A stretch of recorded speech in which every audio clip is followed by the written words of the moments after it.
कुछ ही देर में कबीले का काला जादूगर आ गया। उसने झुककर सरदार को सलाम किया और जमीन पर चौकड़ी मारकर बैठ गया। उसके कंधे पर एक थैला लटक रहा था। जमीन पर बैठते ही काले जादूगर ने फजा में कुछ सूंघते हुए कहा, सरदार, मुझे यहां तुम्हारे बेटे शाकाला की बू आ रही है। उसके साथ किसी दूसरे आदमी की भी बू है। सरदार ने कहा कि काले जादूगर, तुमने बिल्कुल ठीक कहा। शाकाला अपने एक दोस्त के साथ इस वक्त मेरे करीब ही बैठा है। वो बदरूहों की कैद से फरार होने में कामयाब हो गया था, मगर वो और उसका दोस्त दोनों गायब हैं। हमें नजर नहीं आ रहे क्योंकि उन्होंने किसी बदरू के बालों की राख अपने जिस्म पर मली हुई है। शाकाला ने कहा कि यह बदरू नहीं बल्कि एक आसेबी औरत है जिसके बालों की राख मैंने और मेरे दोस्त ने अपने जिस्म पर मली हुई है और हम नजर नहीं आ रहे हैं। काले जादूगर ने कहा, मैं अभी उसकी राख का असर जायल किए देता हूं। तुम दोनों मेरे सामने आकर बैठ जाओ। मैं और शाकाला तख्तपोश पर से उठकर काले जादूगर के सामने बैठ गए। काले जादूगर ने पिटारी में से कुछ हड्डियां निकालकर जमीन पर फेंकी और खुदा जाने किस जबान में मंत्र पढ़ने शुरू कर दिए। थोड़ी थोड़ी देर के बाद वो अंदाजे से हम दोनों की तरफ मुंह करके फूंके मारता जाता था। फिर उसने एक प्याले में पानी डालकर अपने हाथ में उठा लिया और कुछ मंत्र पढ़ पढ़कर हम पर पानी के छींटे मारने लगा। तीसरे चौथे छींटे के बाद हम नजर आने लगे और अपनी इंसानी शक्लो सूरत में वापस आ गए। सरदार ने अपने बेटे को गले लगा लिया, फिर मुझे भी गले लगाया और कहने लगा, सब लोगों को जगा दो, हम जश्न मनाएंगे। ये जश्न सुबह तक जारी रहा। उसके बाद मैंने शाकाला के बाप को बताया कि जिस आसेबी औरत की कैद से हम लोग फरार होकर आए हैं वो बड़ी खतरनाक जादूगरनी औरत है और वो जरूर शाकाला के साथ मुझे भी दोबारा उठाकर ले जाने के लिए आएगी। शाकाला का बाप परेशान सा होकर मेरा मुंह तकने लगा। उसने उसी वक्त जश्न बंद करा दिया और मुझे शाकाला और काले जादूगर को लेकर अपने शाही झोपड़े में आ गया। शेरवान, जो कुछ तुमने मुझसे कहा है वो काले जादूगर को भी बता दो। मैंने उसे सारी कहानी सुना दी। काले जादूगर ने कहा, सरदार, उन बदरूहों और उनकी सरदारनी आसेबी औरत का जादू मुर्दा रूहों का जादू है क्योंकि वो सब मर चुकी हैं। मेरा काला जादू जिंदा जादू है। मैं उनके जादू का ऐसा तोड़ करूंगा कि कोई बदरू और आसेब तुम्हारे बेटे शाकाला को हाथ भी नहीं लगा सकेगा। मैंने सोचा कि ये यूं ही डेंगे मारने लगा है। ये सरदार के बेटे शाकाला को बदरूहों से नहीं बचा सकेगा और इसके साथ मैं भी मारा जाऊंगा। इसलिए मेरे लिए बेहतर यही है कि मैं दिन निकलते ही सरदार से इजाजत लेकर यहां से भी फरार हो जाऊं, क्योंकि कोई पता नहीं कब और किस वक्त नतालिया का आसेब अचानक मुझे आकर दबोच ले। इस दफा उसने मुझे अपने कब्जे में किया तो फिर वही करेगी जो उसने एक बार मुझे कहा था। काले जादूगर ने 3 इंसानी हड्डियां थैले में से निकालकर बाहर रखी हुई थीं। उनके गिर्द लकड़ी से एक दायरा खींच दिया और कुछ पढ़ पढ़कर उन पर फूंकने लगा। देखते ही देखते 3 हड्डियां जो छोटी बड़ी थीं अपनी जगह पर हरकत करने लगी।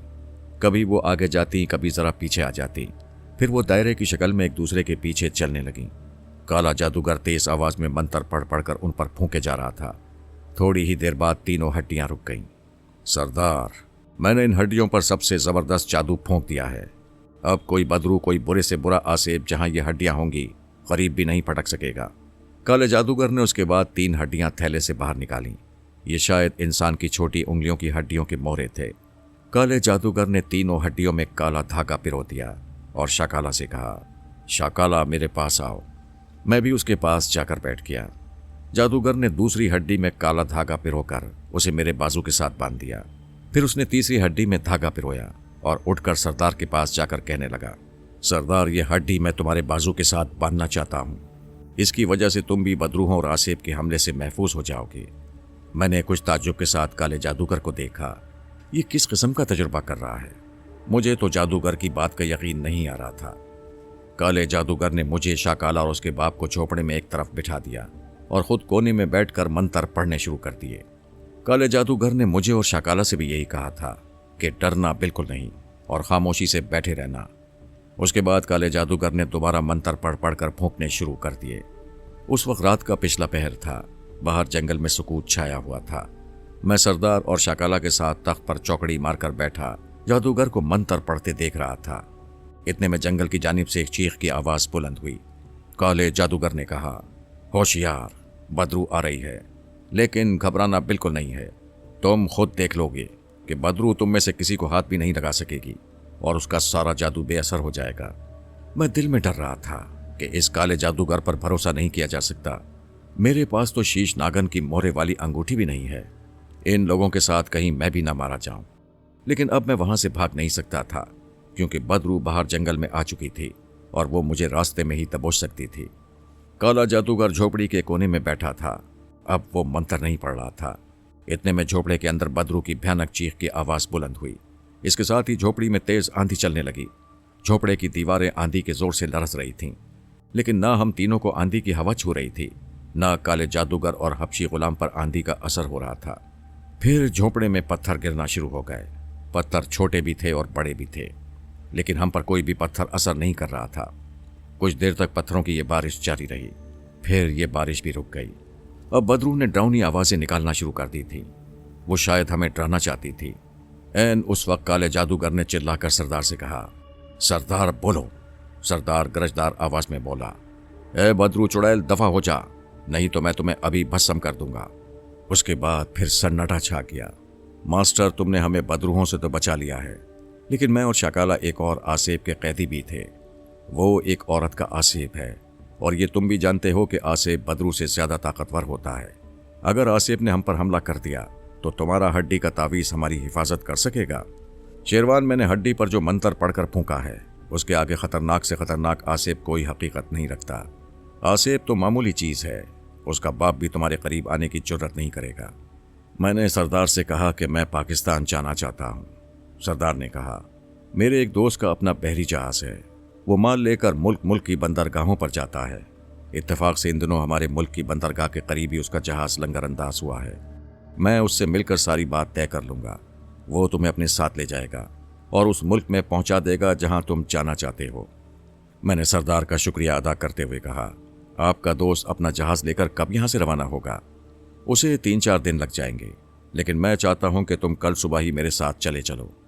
मैं खुद तुम्हें अपने दोस्त के हवाले करना चाहता हूं। दूसरे दिन सुबह सुबह शाकाला ने मुझे जगा दिया और कहने लगा, शेरवान, जल्दी से तैयार हो जाओ, बाबा तुम्हारा इंतजार कर रहे हैं।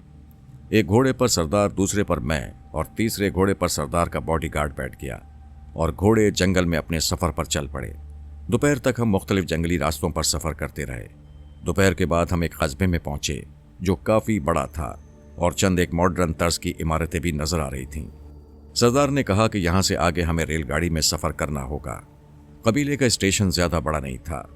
हमें एक गाड़ी मिल गई और हम उसमें सवार होकर उस मुल्क के एक साहिली शहर में आ गए। अब हमारी एक जानिब समंदर दिखाई देने लगा था। हम समंदर के साथ चलने लगे। आसपास कोई आबादी नहीं थी, कोई झोपड़ी तक दिखाई नहीं दे रही थी। कुछ दूर चलने के बाद हम एक छोटे से घाट पर पहुंच गए। घाट बड़ा पुरस्कार सा लग रहा था। वहां कोई मुसाफिर भी नहीं था। 2-3 छोटी कश्तियां और एक बोसीदा छत वाला पुराना स्टीमर एक तरफ खड़ा हुआ था। कोई आदमी भी नजर नहीं आ रहा था। सरदार ने मुझे एक जगह बैठने को कहा और खुद स्टीमर की तरफ चला गया। थोड़ी देर के बाद वापस आया तो उसके साथ एक आदमी था जिसने मैली कुचैली पतलून और नीले रंग की बनियान पहन रखी थी। सरदार ने उस आदमी से कहा, हेनरी, ये मेरा खास आदमी है, इसको जहाज पर कप्तान जोलो के हवाले करके वापस आ जाना। मैंने कप्तान से सारी बात कर ली है। हेनरी ने सफेद दांत निकालते हुए कहा, ठीक है, आ जाओ। वो मुझे स्टीमर में ले गया। स्टीमर की हालत इंतहाई खस्ता थी। फर्श चरचर कर रहे थे। हेनरी ने कहा कि यहां बैठ जाओ। मैं स्टीमर की छत के नीचे अर्श के छोटे से गंदे फर्श पर एक तरफ होकर बैठ गया। हेनरी ने स्टीमर का इंजन स्टार्ट किया तो इंजन ने इतना शोर मचाया जैसे 10-12 पुराने इंजन एक साथ स्टार्ट हो गए हों। फिर स्टीमर समंदर में चलने लगा। आखिर मुझे दूर से एक समुद्री जहाज की चिमनी नजर आने लगी जिसमें से धुएं की बारीक सी लकीर निकल रही थी। हेनरी ने ऊंची आवाज में कहा, वो है कैप्टन जोलो का जहाज। स्टीमर का रुख जहाज की तरफ ही था। जिस वक्त हमारा स्टीमर जहाज के करीब पहुंचा तो मैंने देखा कि जहाज ज्यादा बड़ा नहीं था। उसके स्टार बोर्डिंग का रंग फीका पड़ चुका था और कहीं कहीं जहाज की दीवार पर जंग भी लगा हुआ था। ऊपर अर्शे के जंगले पर 3-4 नीगरो नीचे स्टीमर की तरफ देख रहे थे। हेनरी ने दोनों बाजू हिलाते हुए अपनी जबान में जहाज के आदमियों से कुछ कहा। उन्होंने ऊपर से रस्से की एक सीढ़ी नीचे लटका दी।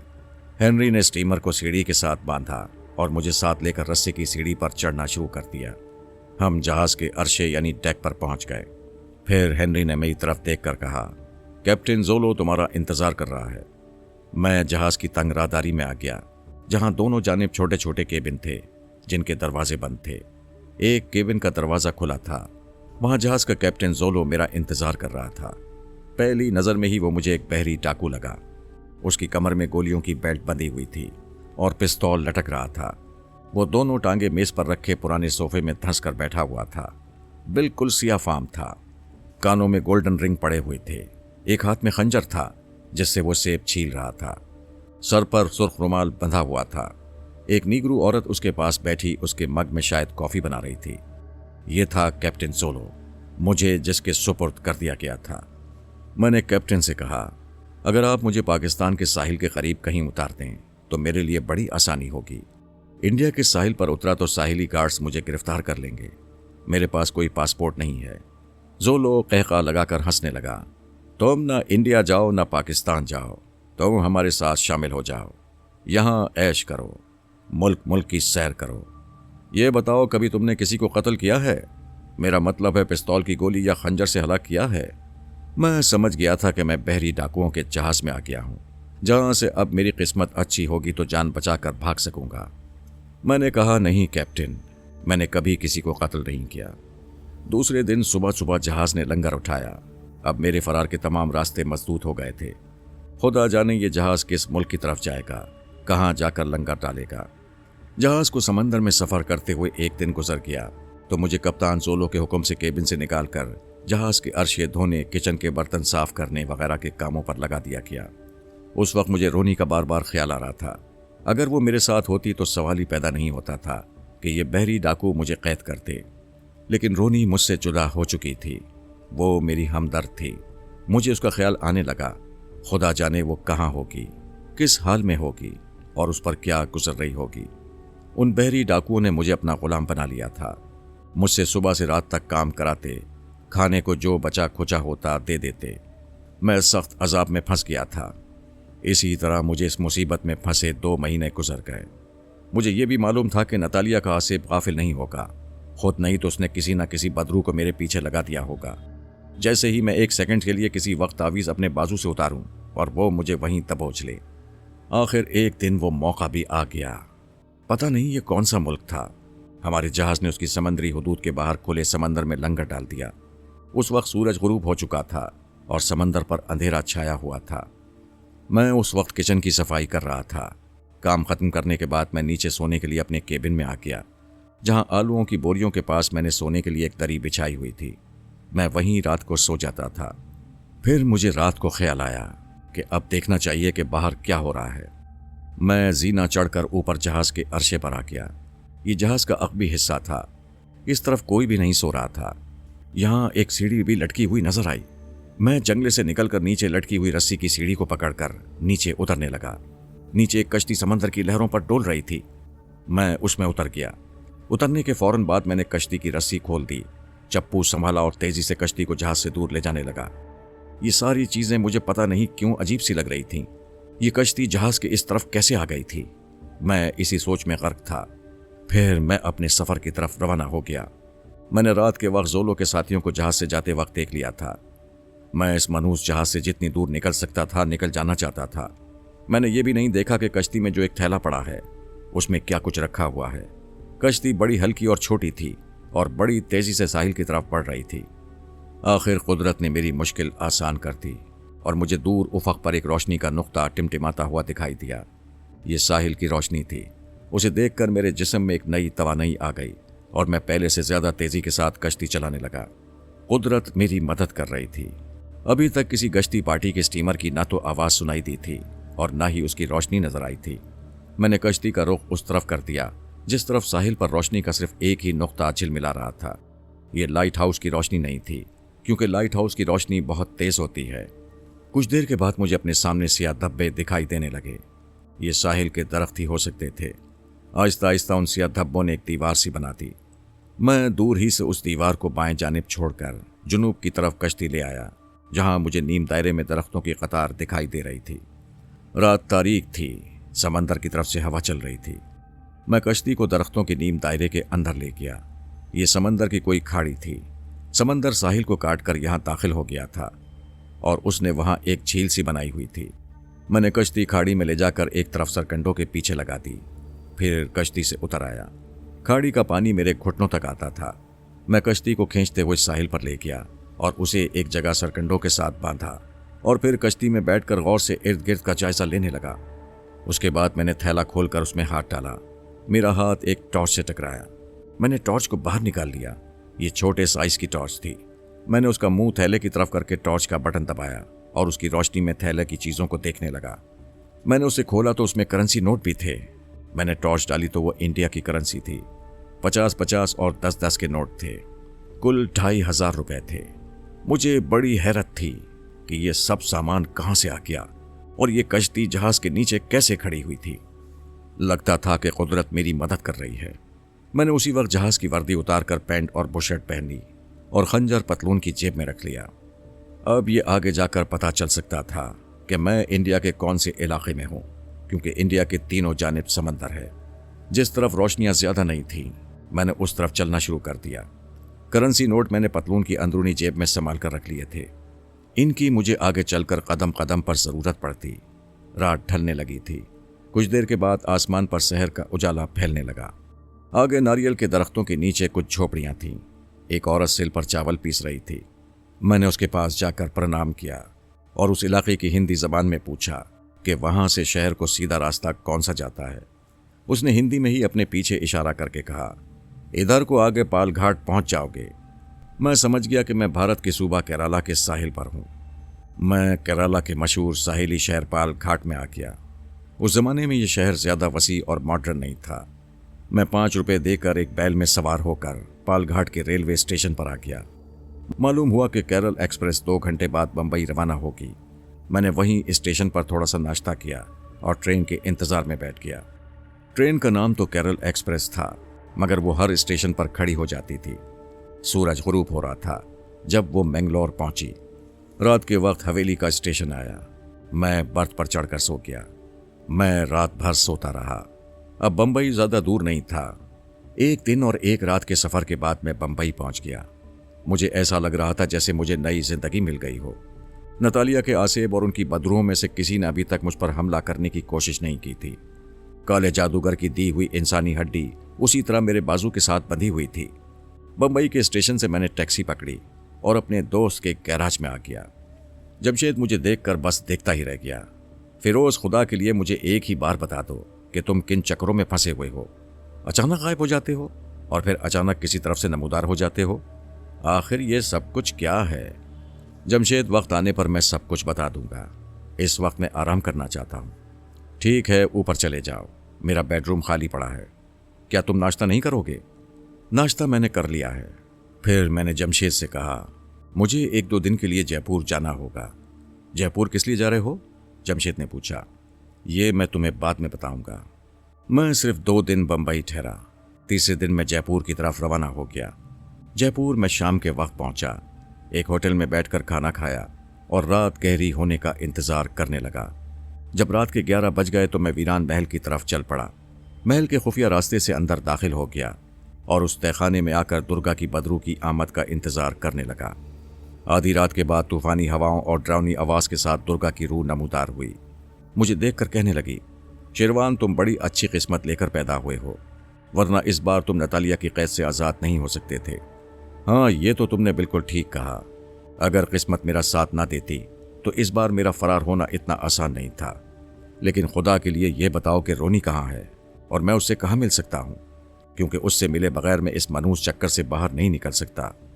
तुम्हारे बाजू पर काले जादूगर ने जो जादू की हड्डी बांध रखी है, उसकी वजह से नतालिया का आसेब और उसकी बदरूहें तुम्हारा तो कुछ नहीं बिगाड़ सकती, लेकिन तुम्हारा इंतकाम वो रोनी से ले रही है और उसने रोनी को अपने कब्जे में करके उसे कब्रिस्तान वाली पुरानी इमारत के तहखाने में बंद करके रखा है और वहां एक दीवार खड़ी करती है। रोनी अब वहां से नहीं निकल सकती। लेकिन रोनी तो अब बदरू नहीं है, वो तो एक अच्छी रूह बन चुकी है और अच्छी रूहें किसी भी 4 दीवारी में बंद नहीं की जा सकती। ये तो तुम ठीक कह रहे हो, लेकिन रोनी की रूह के साथ उसके कुछ गुनाहों का बोझ अभी तक चिमटा हुआ है, जिसको झड़ने में अभी वक्त लगेगा। मैंने पूछा, क्या मैं रोनी की कोई मदद नहीं कर सकता? दुर्गा ने कहा, यूं कहो कि सिर्फ तुम ही इस वक्त उसकी मदद कर सकते हो। मैंने पूछा, क्या नतालिया का तिलिस्म मुझ पर असर नहीं करेगा? उससे बचने का तरीका मैं तुम्हें बता दूंगी, मगर मैं बंद 4 दीवारी में कैसे दाखिल होऊंगा, ये भी मैं तुम्हें बता दूंगी कि तुम्हें क्या करना होगा। इस मुहिम पर तुम अकेले नहीं जाओगे। क्या तुम भी मेरे साथ जाओगी? नहीं, मैं नहीं जाऊंगी। मेरी ये गुलाम बदरू तुम्हारे साथ जाएगी। उसका नाम पाताली है। पाताली एक औरत की शक्ल में तुम्हारे साथ जाएगी। वही तुम्हें अपने साथ उस जगह ले जाएगी जहां आसेबी नतालिया ने रोनी को कैद कर रखा है। बदरू पाताली को सब पता है कि उसे क्या करना है और क्या नहीं करना। वो तुम्हें जो कहेगी तुम्हें उस पर अमल करना होगा। मैंने पाताली को सब कुछ समझा दिया है। मैंने उसके अंदर अपनी ताकत भी डाल दी है। पाताली में अब इतनी ताकत आ गई है कि वो रोनी को नतालिया की कैद से जरूर निकाल लाएगी। वहां तुमसे कोई गलती नहीं होनी चाहिए। अगर तुमसे कोई गलती हो गई तो फिर सारा काम खराब हो सकता है। फिर कुछ ही देर में दीवार में सियाह धुएं का एक मरगूला नमूदार हुआ और दुर्गा के सामने आकर रुक गया। दुर्गा ने कहा, पाताली ये शेरवान है, तुम्हें इसको अपने साथ लेकर जाना होगा। मैंने तुम्हें सब कुछ पहले ही समझा दिया है। रोनी मेरी सहेली है, उसको हर हाल में नतालिया के आसेब की कैद से निकाल कर लाना है। शेरवान, इसके बारे में मैं तुम्हें बता चुकी हूं कि ये कौन है। मैंने इसे ये भी समझा दिया है कि ये तुम्हारे हुक्म के मुताबिक चलेगा और वही करेगा जो तुम कहोगी। पाताली बदरू के मरगुले की आवाज़ उभरी। आदमी की ज़ात का कोई एतबार नहीं। अगर इससे कोई गलती हो गई तो फिर मुझे कुछ ना कहना। नहीं, ये कोई गलती नहीं करेगा। अब तुम इसे लेकर अपनी मुहिम पर रवाना हो जाओ। जो हुक्म। पाताली ने मेरी तरफ मुस्कुराते हुए देखा और मेरा हाथ अपने हाथ में लेकर कहने लगी, तुमसे मिलकर खुशी हुई। मैं पहली बार एक ऐसी बदरू को देख रहा था जो अंग्रेजी भी बोल रही थी। मैंने भी अंग्रेजी में जवाब दिया, मुझे भी तुमसे मिलकर खुशी हुई है। पाताली, इस मुहिम में अगर किसी वक्त मेरी मदद की ज़रूरत पड़ जाए तो फौरन मेरे मंत्र पढ़कर फूंकना। मैं यहीं से तुम्हें बता दूंगी कि तुम्हें क्या करना चाहिए। दुर्गा ने फिर नसीहत की। पाताली ने कहा, जो हुक्म दुर्गा। पाताली ने मेरा हाथ पकड़ लिया और बड़ी दिलकश मुस्कुराहट के साथ बोली, चलो माय डियर शेरवान। पाताली मॉडर्न लड़कियों की तरह बात करती मुझे अच्छी लगी थी, लेकिन मैं जानता था कि आखिर ये भी बदरू ही है। तखाने से निकलने के बाद मैं महल के पुराने खुफिया दरवाजे की तरफ बढ़ा तो पाताली ने कहा, हम खुफिया दरवाजे से नहीं जाएंगे, हम उसी दरवाजे से जाएंगे जिस दरवाजे से टूरिस्ट बाहर जाते हैं। हम महल के गेट की तरफ बढ़ने लगे। वहाँ खूब रोशनियाँ हो रही थीं और रात को पहरा देने वाले चौकीदार मौजूद थे। हम उनके दरमियान से गुजर गए। किसी ने हमें ना देखा। पाताली ने कहा कि अभी काफ़ी रात बाकी है। मेरा दिल चाह रहा है कि कॉफ़ी वगैरह पी जाए। जयपुर के एक होटल में टूरिस्टों के लिए रात भर कॉफ़ी की सर्विस खुली रहती है। आओ चलो वहाँ चलते हैं। शायद उसे मैं गायब होने के बावजूद भी दिखाई दे रहा था, क्योंकि जब वो मुझसे बात कर रही थी तो उसका चेहरा बिल्कुल मेरे चेहरे की सीध में था और उसकी निगाहें मेरी आंखों पर मरकूज थीं। ये होटल यहाँ से कितनी दूर होगा? मैं आखिर जिंदा इंसान था, गायब होने के बावजूद इस किस्म के सवाल पूछने पर मजबूर था। पाताली ने मुस्कुराकर कहा, अपना हाथ मुझे दो। मैंने अपना हाथ उसके हाथ में दिया। उसने कहा, आंखें बंद करो। मैंने आंखें बंद कर लीं। आंखें बंद करती तेज हवा का झोंका मेरे जिस्म से टकरा गया। पाताली ने कहा, अब आंखें खोल दो। मैंने देखा कि मैं एक मॉडर्न किस्म के आलीशान होटल की लॉबी में खड़ा था और पाताली मुझे अपने पूरे जिस्म के साथ बिल्कुल साफ नजर आ रही थी। वो अब गायब नहीं थी। उसने कहा, अंगूठी उतार कर जेब में रख लो। मैंने अंगूठी उतारी तो मैं भी गैबी हालत से अपनी जिंदा इंसानी शक्ल में वापस आ गया। कुछ गैर मुल्की गोरे सैयाह थोड़े फासलों पर कुर्सियों पर बैठे मशरूब वगैरह पी रहे थे। एक सुर्ख वर्दी वाला बहरा जिसने सुर्ख राजस्थानी पगड़ी बांधी हुई थी हमारी मेज पर आ गया। पाताली ने 2 कॉफ़ी का ऑर्डर दे दिया। मेज पर गुलदान में फूल लगे हुए थे। गुलाबी रंगों के टिश्यू पेपर भी एक सुनहरी डब्बे में नजर आ रहे थे। पाताली ने एक टिश्यू पेपर निकालकर अपने होंठों पर आहिस्ता से फेरा, फिर पर्स में से अपना छोटा सा शीशा निकालकर होंठों पर लिपस्टिक की तह जमाने लगी। मैं ये सोचकर दिल में हंस पड़ा, अगर मुझे मालूम ना होता कि ये एक बदरू है तो मैं इसके इश्क में भी गिरफ्तार हो सकता था। मैंने कहा कि हमें सुबह के वक्त जयपुर से दिल्ली जाने वाली गाड़ी मिल सकती है। दिल्ली से हम पंजाब मेल के जरिए चंडीगढ़ पहुंच जाएंगे। वो खंडर चंडीगढ़ के शुमाली पहाड़ियों में एक जगह है। मैंने वो जगह देखी हुई है। पाताली ने कहा कि मैंने भी देखी हुई है। कुछ ही देर बाद पाताली ने पर्स अपने कंधे से लटकाकर उठते हुए कहा, चलो शेरवान, अब उठो। हम महल नुमा होटल के बाहर आ गए। बाहर सुबह हो चुकी थी। एक तरफ ब्लू कैब टैक्सियां खड़ी थीं, दूसरी समत प्राइवेट टैक्सियां भी खड़ी थीं। जयपुर के स्टेशन पर पहुंचने के बाद मैंने पाताली से कहा, तुम यहीं ठहरो, मैं टिकट लेकर आता हूं। टिकट मेरे पर्स में मौजूद हैं। तब मुझे ख्याल आया कि ये तो बदरू है, ये जो चीज़ चाहती है मुहैया कर लेती है। टिकट उसके पास फर्स्ट क्लास कंपार्टमेंट के थे। कुछ ही देर बाद हम डब्बे में दाखिल हो गए। मैं उसके पीछे पीछे चल रहा था। डब्बे में सिर्फ एक गैर मुल्की उधेड़ उम्र गोरी औरत अपने सामान के पास सीट पर बैठी ठंडा जूस पी रही थी। उसने हमें एक नज़र देखा और फिर जूस पीते हुए बाहर प्लेटफॉर्म की तरफ देखने लगी। हमने सामने वाली सीटों पर डेरा जमा लिया। सामान हमारे पास कुछ भी नहीं था। जयपुर के स्टेशन पर गर्मी थी। फर्स्ट क्लास का वो कंपार्टमेंट एयर कंडीशन नहीं था। गैर मुल्की औरत ने हमारी तरफ देखकर अंग्रेजी में कहा, कंपार्टमेंट का एयर कंडीशन ख़राब हो गया है। मैंने गार्ड को रिपोर्ट लिखवा दी है, लेकिन ये लोग कुछ नहीं कर रहे। कुछ ही देर के बाद ट्रेन चल पड़ी। जब ट्रेन दिल्ली पहुंची, मैं और पाताली फर्स्ट क्लास रिफ्रेशमेंट रूम में जाकर बैठ गए, क्योंकि मुझे खाना खाना था। पाताली मेरे साथ यूं ही खाने में शरीक हो गई, हालांकि उसे इसकी ज़रूरत नहीं थी। मैंने उससे कहा कि यहाँ से अब हमें सुबह को ही चंडीगढ़ के लिए कोई ट्रेन मिल सकेगी। कोई बात नहीं, हम वेटिंग रूम में ही ट्रेन का इंतज़ार कर लेंगे। बाकी रात हमने वेटिंग रूम में गुजार दी। मालूम हुआ कि पंजाब मेल दिन के 9 बजे रवाना होती है। हमें टिकट खरीदने की ज़रूरत ही नहीं थी। पाताली के पर्स में अपने आप ही दिल्ली से चंडीगढ़ के 2 फर्स्ट क्लास टिकट आ गए थे। बहरहाल हम चंडीगढ़ पहुंच गए। उस वक्त वहां रात के 10 बज रहे थे। वहां से हमने एक प्राइवेट टैक्सी ली और शुमाली पहाड़ी इलाके के एक छोटे हिल स्टेशन की तरफ चल पड़े। 1 घंटे में हम हिल स्टेशन पहुंच गए। हमने अपने आप को मियाँ बीवी जाहिर करके होटल का एक कमरा ले लिया और आधी रात होने का इंतज़ार करने लगे। जब आधी रात गुजर गई तो पाताली ने पर्स में से अंगूठी निकाल कर मुझे दी और कहा कि इसे पहन दो। मैंने अंगूठी पहन ली। इसके साथ ही मैं गायब हो गया, लेकिन मैं इस हालत में भी पाताली के पास मौजूद था और सिर्फ पाताली ही मुझे देख सकती थी। फिर उसने कहा, आओ मेरे साथ। हमने कमरे के दरवाजे को बंद करके अंदर से चटखनी लगा रखी थी। हम बंद दरवाजे से ही गुजर गए। होटल के बाहर 2-3 गाड़ियां खड़ी थीं। रोशनी हो रही थी। एक पहाड़िया चौकीदार बंदूक लिए स्टूल पर बैठा बीड़ी पी रहा था। हम उसके करीब से भी गुजर गए। होटल से जरा आगे पहाड़ी की हल्की सी चढ़ाई थी, आगे थोड़ी सी उतराई थी। फिर चीड़ के ऊंचे ऊंचे दरख्तों में से एक रास्ता कब्रिस्तान वाले खंडर की तरफ जाता था। हम खामोशी से उसी रास्ते पर चल पड़े। चारों तरफ सुकूत छाया हुआ था। रात सर्द थी, लेकिन हमें सर्दी बिल्कुल नहीं लग रही थी।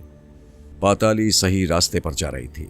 1.5-2 फरलांग का पहाड़ी रास्ता तय करने के बाद हम कब्रिस्तान के शिकस्ता गेट पर आ गए। पाताली कब्रिस्तान की दीवार के पास आकर रुक गई। मैं उसे धड़कते हुए दिल के साथ देख रहा था। अंधेरे में मुझे उसकी शक्ल, सूरत और जिस्म साफ दिखाई दे रहा था। उसने मुझे दीवार के साथ बैठने का इशारा किया और फिर मेरे पास ही वो भी आकर बैठ गई। वो मुसलसल खंडर की तरफ देख रही थी। उसके होंठ आहिस्ता आहिस्ता चल रहे थे। वो मुंह ही मुंह में कोई खुफिया मंत्र पढ़ रही थी। पहाड़ी इलाके की रात सर्द और पुरस्रार थी। धुंध की एक लहर ने वीरान खंडर के गिर्द लिपटकर उसे और ज्यादा पुरस्रार बना दिया था। फिर पाताली उठी और बिल्कुल सीधी होकर जैसे कोई नींद में चलता हो खंडर की तरफ चलने लगी। मैं कब्रिस्तान की शिकस्ता दीवार की ओट में बैठा उसे देख रहा था। वो खंडर के करीब पहुंची तो धुंध की लहर ने उसे अपने अंदर छुपा लिया और वो मेरी नजरों से ओझल हो गई। अब मैं उस मनहूस आसेबी फजा में गैबी हालत में अकेला रह गया था। किसी वक्त मुझे लगता था कि ये बदरू पाताली मारी जाएगी और रोनी को भी अपने साथ मरवाएगी। इसकी वजह यह थी कि मैं नतालिया की ताकत से वाकिफ था और ये भी जानता था कि बदरूहें आसेबों का मुकाबला नहीं कर सकती। अगर ऐसी बात होती तो रोनी अब तक नतालिया के चुंगल से निकलकर वापस आ गई होती। 2-3 मिनट और गुजर गए। खामोशी और ज्यादा गहरी और डरावनी महसूस होने लगी। कोई आवाज, कोई आहट तक सुनाई नहीं दे रही थी। एकदम से मुझे लगा जैसे मेरे पांव के नीचे जमीन सख्त गर्म हो गई है। मेरे पांव जलने लगे। मैं उछलकर 2 कदम पीछे हट गया। उसी लम्हे वीरान आसेबी खंडर की तरफ से ऐसी दहशतनाक आवाज सुनाई थी जैसे कोई बहुत बड़ी बिल्ली रो रही हो। यह आवाज बहुत ही डरावनी थी। मेरे पांव के नीचे जमीन ज्यादा गर्म होती जा रही थी। मैं गायब जरूर था, लेकिन जैसा कि मैंने पहले भी बयान किया है कि पाताली की अंगूठी पहनने से मैं इस तरह गायब हुआ था कि मेरे जिस्म का बोझ बिल्कुल ही हल्का नहीं हुआ था। थोड़े थोड़े मेरे पांव जमीन के साथ जरूर लग रहे थे। मैं कब्रिस्तान की शिकस्ता दीवार पर चढ़कर बैठ गया। उसके बाद दूसरी चीख की आवाज बुलंद हुई। उन आवाजों ने मेरे रोंगटे खड़े कर दिए। फिर एक ऐसी आवाज के साथ कि जैसे रॉकेट फायर हुआ हो। एक रीछ का पंजा जमीन में से निकलकर ऊपर की तरफ उठा और गायब हो गया। वीरान खंडर में से चीखें ही चीखें बुलंद होने लगी थीं। मैं तेजी से पीछे की तरफ भागा। एकदम दौड़ने से मुझे एक धक्का लगा और मैं जमीन से गुब्बारे की तरह 4-5 फुट बुलंद होकर फजा में उड़ता चला गया। मैं अपने बाजू इस तरह चलाने लगा जैसे कोई तैराक तैराकी के मुकाबले में समंदर में पूरी ताकत से तैरता जा रहा हो। मैं बड़ी तेज रफ्तारी से परवास कर रहा था। हिल स्टेशन की पहाड़ी, होटल और मकानों की रोशनियां मेरे नीचे से गुजर गईं। मैंने उनको जहन में रखकर अपना रुख बदलकर चंडीगढ़ शहर की तरफ कर लिया। मैं अब काफी परेशान था कि मुझे अब क्या करना चाहिए। फिर मुझे ख्याल आया कि मुझे दुर्गा के पास जाना चाहिए और उसे सारी सूरत हाल से आगाह करना चाहिए। वही मुझे बता सकती है कि अब मुझे क्या करना होगा। चंडीगढ़ भारतीय पंजाब का दारुल हुकूमत है और बड़ा खूबसूरत और मॉडर्न शहर है। वहाँ बड़े बड़े होटल हैं जो सारी रात खुले रहते हैं। मैंने दूर से एक होटल का चमकता हुआ न्यू साइन बोर्ड पढ़ा और उसकी तरफ पढ़ने लगा। करीब आकर मैं एक तरफ अंधेरे में हो गया। मैंने पाताली की अंगूठी अपनी उंगली से उतारकर जेब में रख ली। अंगूठी के उतरते ही मैं अपनी इंसानी शक्ल में वापस आ गया। मैंने होटल के काउंटर पर आकर कहा कि यहाँ से जालंधर की बसें कहाँ से जाती हैं? आपको कहाँ जाना है? मैं दिल्ली जाना चाहता हूँ। फिर आपके लिए यही मुनासिब रहेगा कि चंडीगढ़ से अंबाला जाने वाली कोस्टर में बैठ जाएं। वो आपको बड़े आराम से अंबाला पहुँचा देगी। वहाँ से आपको दिल्ली की ट्रेन मिल जाएगी। मैंने उससे पूछा कि अंबाला जाने वाली कोस्टर कोच कब मिल सकेगी? अभी रात के 2 बजने वाले हैं। कोस्टर सुबह 6 बजे चलना शुरू होती हैं। क्या मैं यहाँ आपके होटल की लॉबी में बैठकर ये वक्त गुजार सकता हूँ? नो प्रॉब्लम सर, ज़रूर बैठ जाएं। मैंने चाय पीते हुए लॉबी का जायजा लिया। लॉबी तकरीबन खाली पड़ी थी। 3 सोफे छोड़कर एक नीली साड़ी वाली औरत बैठी सिगरेट पी रही थी। मैंने उसकी तरफ देखा तो मालूम हुआ कि वो पहले ही मुझे देख रही थी। मैंने जल्दी से नजरें दूसरी तरफ कर लीं और चाय खामोशी से पीने लगा। मैं सोच रहा था कि दिल्ली से मैं भी ट्रेन के जरिए ही जयपुर दुर्गा के पास जाऊंगा। अब मुझे हवा में उड़कर किसी दूसरी जगह जाने की जरूरत नहीं थी। मैं अपनी सोचों में गुम था कि वही नीली साड़ी वाली औरत अपने सोफे से उठकर मेरे सामने वाले सोफे पर आकर बैठ गई। वो जवान थी और खूबसूरत भी थी, लेकिन मुझे उससे कोई दिलचस्पी नहीं थी। इससे पहले कि मैं उससे पूछता कि वो किस लिए मेरे पास आई है, उस औरत ने कहा, मैं एक अजीब मुसीबत में मुब्तला हो गई हूं, प्लीज मेरी मदद कीजिए। वो बड़ी साफ उर्दू जबान में बोल रही थी। मैंने उस औरत को गौर से देखा। उसके चेहरे पर मासूमियत के साथ कुछ घबराहट भी थी। मैंने पूछा, मैं खुद यहां अजनबी हूं, मैं आपकी क्या मदद कर सकता हूं? औरत ने कहा कि मुझसे एक बड़ी भूल हो गई है, एक पाप हो गया है। भगवान ने मुझे उसकी सजा दी है। मुझे पूछना ही पड़ा कि उससे क्या गुनाह हो गया है।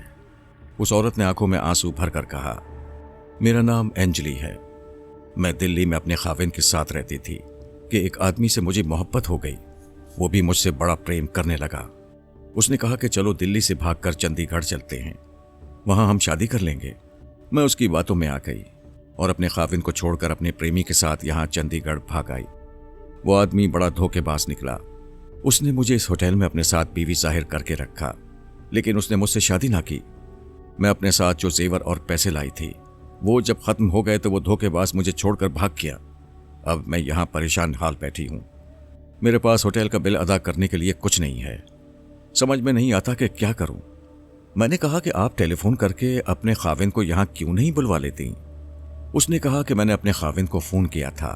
उसने ये कहकर फ़ोन बंद कर दिया कि मैं उसे आइंदा फ़ोन ना करूँ। वो मेरी शक्ल तक नहीं देखना चाहता। अब मैं दिल्ली में अपने माता पिता के पास जाना चाहती हूँ, लेकिन मेरे पास फूटी कौड़ी नहीं है। होटल का बिल अदा भी करना है। प्लीज आप मेरी मदद कीजिए। आप मुझे अच्छे आदमी लगते हैं। श्रीमती जी, मैं आपके होटल का बिल भी अदा कर देता हूँ और आपको दिल्ली तक का रेलगाड़ी का किराया भी दे देता हूँ। आप अपने घर चली जाएं। औरत ने आंसू पोंछते हुए कहा, मुझे अकेली जाते हुए डर लगता है। प्लीज आप मुझे दिल्ली तक छोड़ाएं। मैं आपका ये एहसान सारी जिंदगी नहीं भुलाऊंगी। मैंने कहा, ठीक है, मुझे भी दिल्ली ही जाना है, आप मेरे साथ जा सकती हैं। आपका होटल का बिल कितना है? उसने पर्स में से बिल निकालकर मुझे दिखाया। ये 1250 रुपए का था। मैंने बटवे में से पूरी रकम निकालकर उसे दी और कहा, आप ये बिल अदा कर दें। औरत ने कहा कि आपने मेरी जिंदगी को तबाह होने से बचा लिया है। आप इंसान नहीं, देवता हैं। बीबी, मैं कोई देवता वगैरह नहीं हूं, एक मामूली इंसान हूं। मेरे पास कुछ पैसे थे, वो आपकी ज़रूरत के लिए काम आ गए। इंसान अगर किसी ज़रूरतमंद की मदद कर सके तो उसे ज़रूर मदद करनी चाहिए। जाइए, बिल अदा कर दें।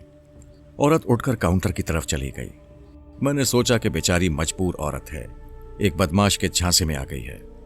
मैं इसे अपने साथ दिल्ली लिए चलता हूँ। वहां इसे टैक्सी में बिठा दूंगा। जाओ बीबी, अपने माता पिता के घर जाओ और फिर कभी घर से कदम बाहर ना निकालना। औरत बिल अदा करके मेरे पास आकर बैठ गई और बार बार मेरा शुक्रिया अदा करने लगी। मैंने कहा, बीबी, शुक्रिया अदा करने की जरूरत नहीं है। मैंने एक इंसानी फर्ज अदा किया है और मैं इत्तेफाक से यह फर्ज अदा करने की पोजीशन में भी था। औरत के अंदाज से मालूम हो रहा था कि यह घरेलू किस्म की सीधी सादी औरत है, ज्यादा पढ़ी लिखी भी नहीं लगती थी। ऐसी औरतें बड़ी जल्दी बदमाश किस्म के मर्दों के झांसे में आ जाती हैं। नाश्ता करते करते हमें 5 बज गए। वहीं से हम बसों के अड्डे पर आ गए। वहां से एयर कंडीशन बसें और कोस्टर चला करती थीं। मैंने अंबाले के 2 टिकट लिए और हम एक आरामदेह एयर कंडीशन कोस्टर में बैठ गए। कुछ देर के बाद कोस्टर अंबाले की तरफ रवाना हो गई। लंबा सफर था लेकिन बड़ा आरामदेह था। हम अंबाला पहुंच गए। वहां एक होटल में हमने दोपहर का खाना खाया और रेलवे स्टेशन पर आ गए। वहां से हम दिल्ली जाने वाली गाड़ी में सवार होकर दिल्ली रवाना हो गए। ट्रेन दिल्ली रात के 1 बजे पहुंची। उस औरत ने कहा कि इतनी रात गए मैं माता पिता के घर नहीं जाना चाहती, प्लीज मुझे सुबह सुबह पहुंचा दें। जयपुर की गाड़ी भी मुझे दिन के वक्त ही मिल सकती है।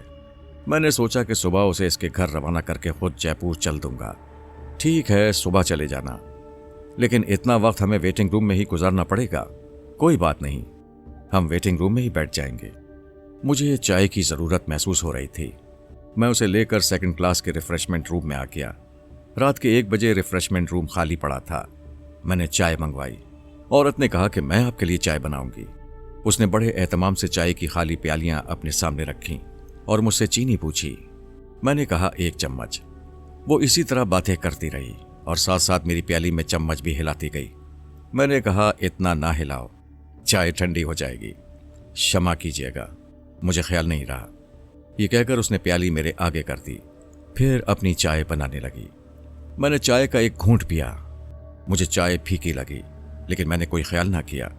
मैंने महसूस किया कि वो मेरी तरफ बड़े गौर से देख रही है। मैंने सोचा कि यूं ही देख रही होगी। फिर वो उठकर मेरे पास आ गई।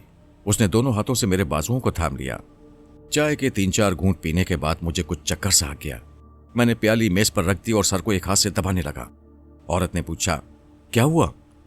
यूं ही चक्कर सा आ गया था, प्लीज आप लेट जाएं। वो उठकर मेरे पास आ गई। उसने दोनों हाथों से मेरे बाजुओं को थाम लिया। उस वक्त मेरा जिस्म तकरीबन सुन्न हो चुका था। मैंने कुछ बोलना चाहा, लेकिन मेरी जबान जैसे पत्थर बन चुकी थी। मैंने महसूस किया कि औरत मेरे उस बाजू को टटोल रही है जिस बाजू पर मैंने काले जादूगर का दिया हुआ हड्डी का तावीज बांध रखा था। मैं फौरन समझ गया कि औरत बदरू है, जिसे नतालिया ने मेरा तावीज चुराने के लिए भेजा है। इस ख्याल के आते ही मैंने कलमा पाक का दिल में विर्द किया और पूरे जोश और जज्बे के साथ अपने जिस्म और अपनी रूह की पूरी ताकत को एक जगह मरकूज करते हुए गरज कर कहा, दफा हो जा। मेरे मुंह से इन अल्फाज का निकलना था कि औरत की शक्ल एकदम बदरू की शक्ल बन गई। वो चीख मारकर मुझसे अलग हो गई। उसका जिस्म शोलों में भड़का और वो चीखती चिल्लाती गायब हो गई। अगर रिफ्रेशमेंट रूम खाली ना होता तो वहां न जाने कैसा माहौल पैदा हो जाता, और उस बदरू की चीखों की आवाज भी शायद किसी ने नहीं सुनी थी, क्योंकि दूसरे कमरे में से ना कोई मुलाजिम बाहर निकला था और ना बाहर से कोई आदमी आया था। बदरू के गायब होते ही मेरे जिस्म की ताकत वापस आ गई और मेरे सर के चक्कर भी गायब हो गए। मैंने बाजू को टटोल कर देखा। तावीज उसी तरह मेरे बाजू के साथ बंधा हुआ था। इतने में बहरा आ गया। सर, कुछ और चाहिए? नहीं। कितना बिल है? उसने बिल निकालकर मेरे आगे प्लेट में रख दिया। मैंने बटवे में से 50 रुपए का इंडियन नोट निकालकर प्लेट में रखा और बाहर आ गया। मैं सुबह तक वेटिंग रूम में ही बैठा रहा। जयपुर जाने वाली गाड़ी मुझे सुबह 8:15 बजे मिली। मैं उसमें बैठकर जयपुर पहुंच गया। जयपुर में इधर उधर फिरने या किसी बाग में बैठने के बजाय मैंने उसी वक्त एक होटल में कमरा किराए पर ले लिया और कमरे में आकर दरवाज़ा बंद करके इंतज़ार करने लगा कि कब आधी रात हो और मैं दुर्गा की बदरू से मुलाकात करने पुराने महल में जाऊं। जब रात के 11:30 बजे का वक्त हुआ तो मैंने जेब से पाताली की अंगूठी निकालकर उंगली में पहन ली। अंगूठी के पहनते ही मैं गायब हो गया। अब मुझे दरवाज़ा खोलकर बाहर निकलने की ज़रूरत नहीं थी। मैं बंद दरवाजे में ही से बाहर निकल गया। वहां से सीधा वीरान तारीखी महल में आ गया और तहखाने में बैठकर दुर्गा की बदरू के आने का इंतजार करने लगा। दुर्गा की बदरू ठीक आधी रात को नमूदार हुई। उसने मुझे देख लिया था। पाताली ने तुम्हें नतालिया के आसेब से बचा लिया, लेकिन वो खुद फंस गई। मैंने पूछा, क्या उसे भी नतालिया ने रोनी के साथ कैद कर लिया है? नहीं, नतालिया में इतनी ताकत नहीं कि वो पाताली के दाव पेच का मुकाबला कर सके। पाताली मेरी तमाम गुलाम बदरूहों से ज्यादा होशियार और ताकतवर बदरू है। उसे ऐन वक्त पर नतालिया के आसेब के हमले का पता चल गया था। उसने वो मंत्र पढ़कर अपने ऊपर फूंका जो बदरूहें उस वक्त फूंकती हैं जब उन्हें यकीन हो जाता है कि अगर उन्होंने मंत्र ना फूंका तो दुश्मन उन्हें मार डालेगा। पाताली ने भी ऐसा ही किया और उसकी जान बच गई। लेकिन फिर वो मुझे क्यों नहीं मिली? क्या वो तुम्हारे पास भी नहीं आई? वो इस हालत में है कि ना तुम्हारे पास आ सकती है और ना मेरे पास आ सकती है। ऐसी कौन सी अनहोनी बात हो गई? क्या मुझे नहीं बताओगी? वही अनहोनी बात बताने के लिए तो मैं यहां तुम्हारे पास आई हूं, क्योंकि इस वक्त पाताली की सिर्फ तुम ही मदद कर सकते हो और उसे उस मुसीबत से निकाल सकते हो जिसमें वो अपने ऊपर मंत्र फूंकने के बाद फंस गई है। आखिर बात क्या हुई है? शेरवान, तुम्हें याद है रोनी एक बार तुम्हें बदरूहों की दुनिया में अपनी सहेली मालिनी के पास ले गई थी? हाँ, मुझे याद है। और तुम्हें यह भी याद होगा कि मालिनी ने तुम्हें एक खतरनाक मंत्र बताया था जिसके सिर्फ 4 लफ्ज थे। हाँ, मुझे याद है। मैं यही 4 लफ्जों वाला मंत्र पढ़कर चिमगादड़ बन गया था और चिमगादड़ बनकर वहां गया था जहां मालिनी मुझे भेजना चाहती थी।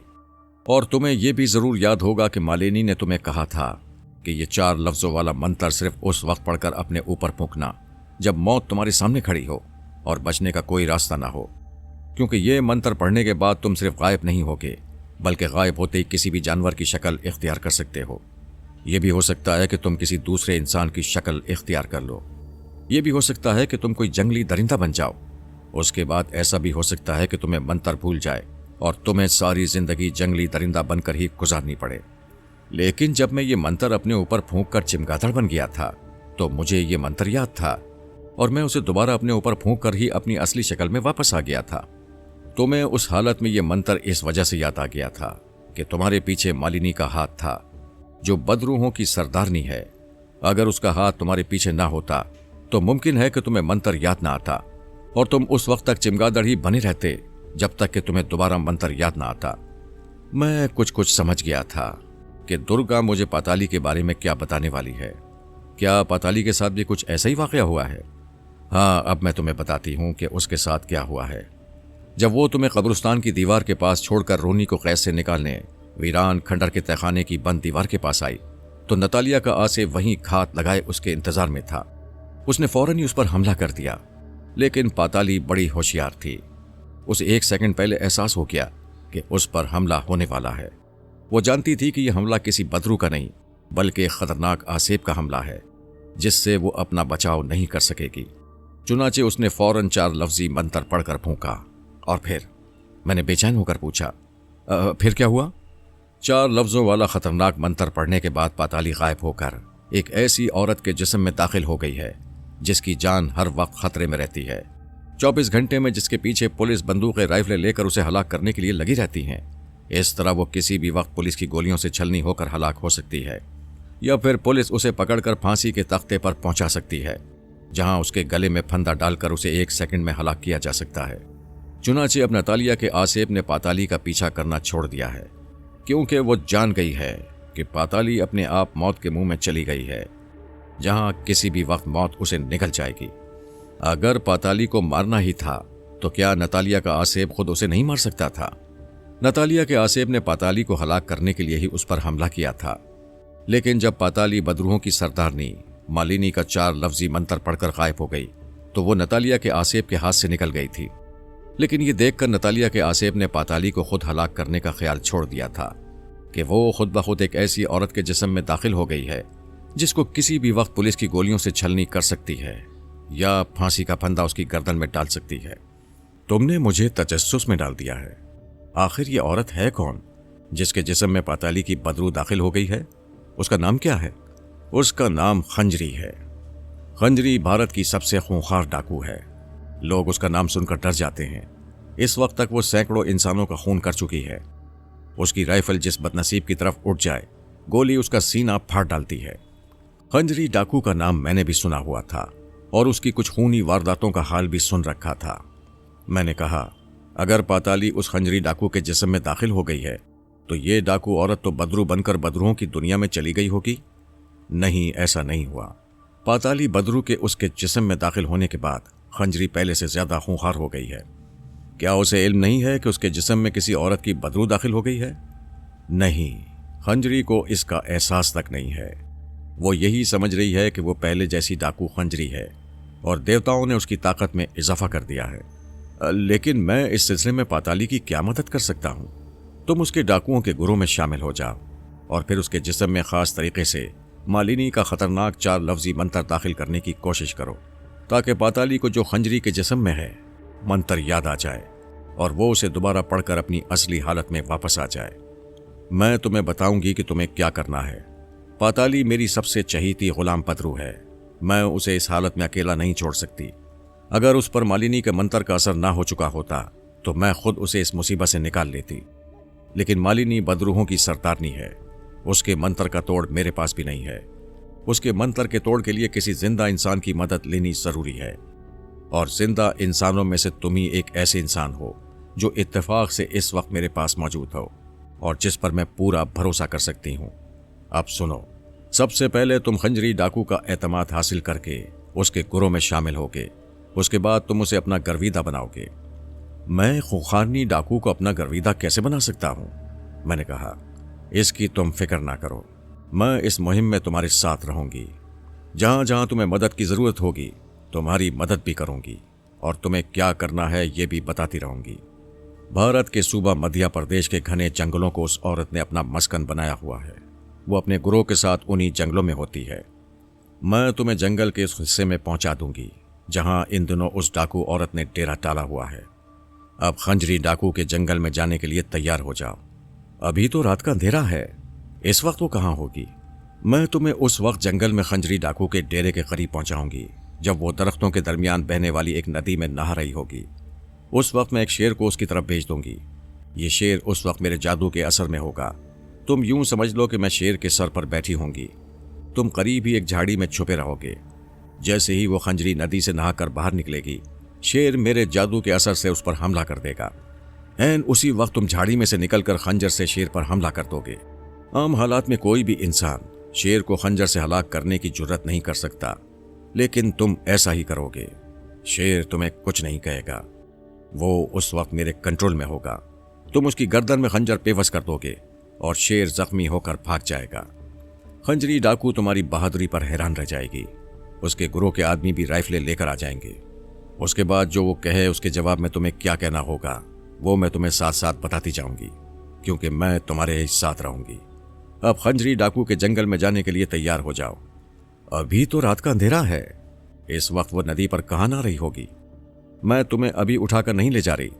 तुम्हें सुबह की पहली गाड़ी से भोपाल रवाना हो जाना होगा। भोपाल के स्टेशन से जब तुम बाहर निकलोगे तो मैं तुम्हें बताती जाऊंगी कि आगे तुम्हें किस तरफ जाना है। अब जाओ और रेलवे स्टेशन पर जाकर भोपाल जाने वाली गाड़ी का इंतजार करो। इसके साथ ही दुर्गा की बदरू गायब हो गई। अभी रोनी को भी मैं नतालिया की कैद से नहीं छुड़ा सका था और अब पाताली को खंजरी डाकू के जिस्म से बाहर निकालने की मुश्किल आन पड़ी थी।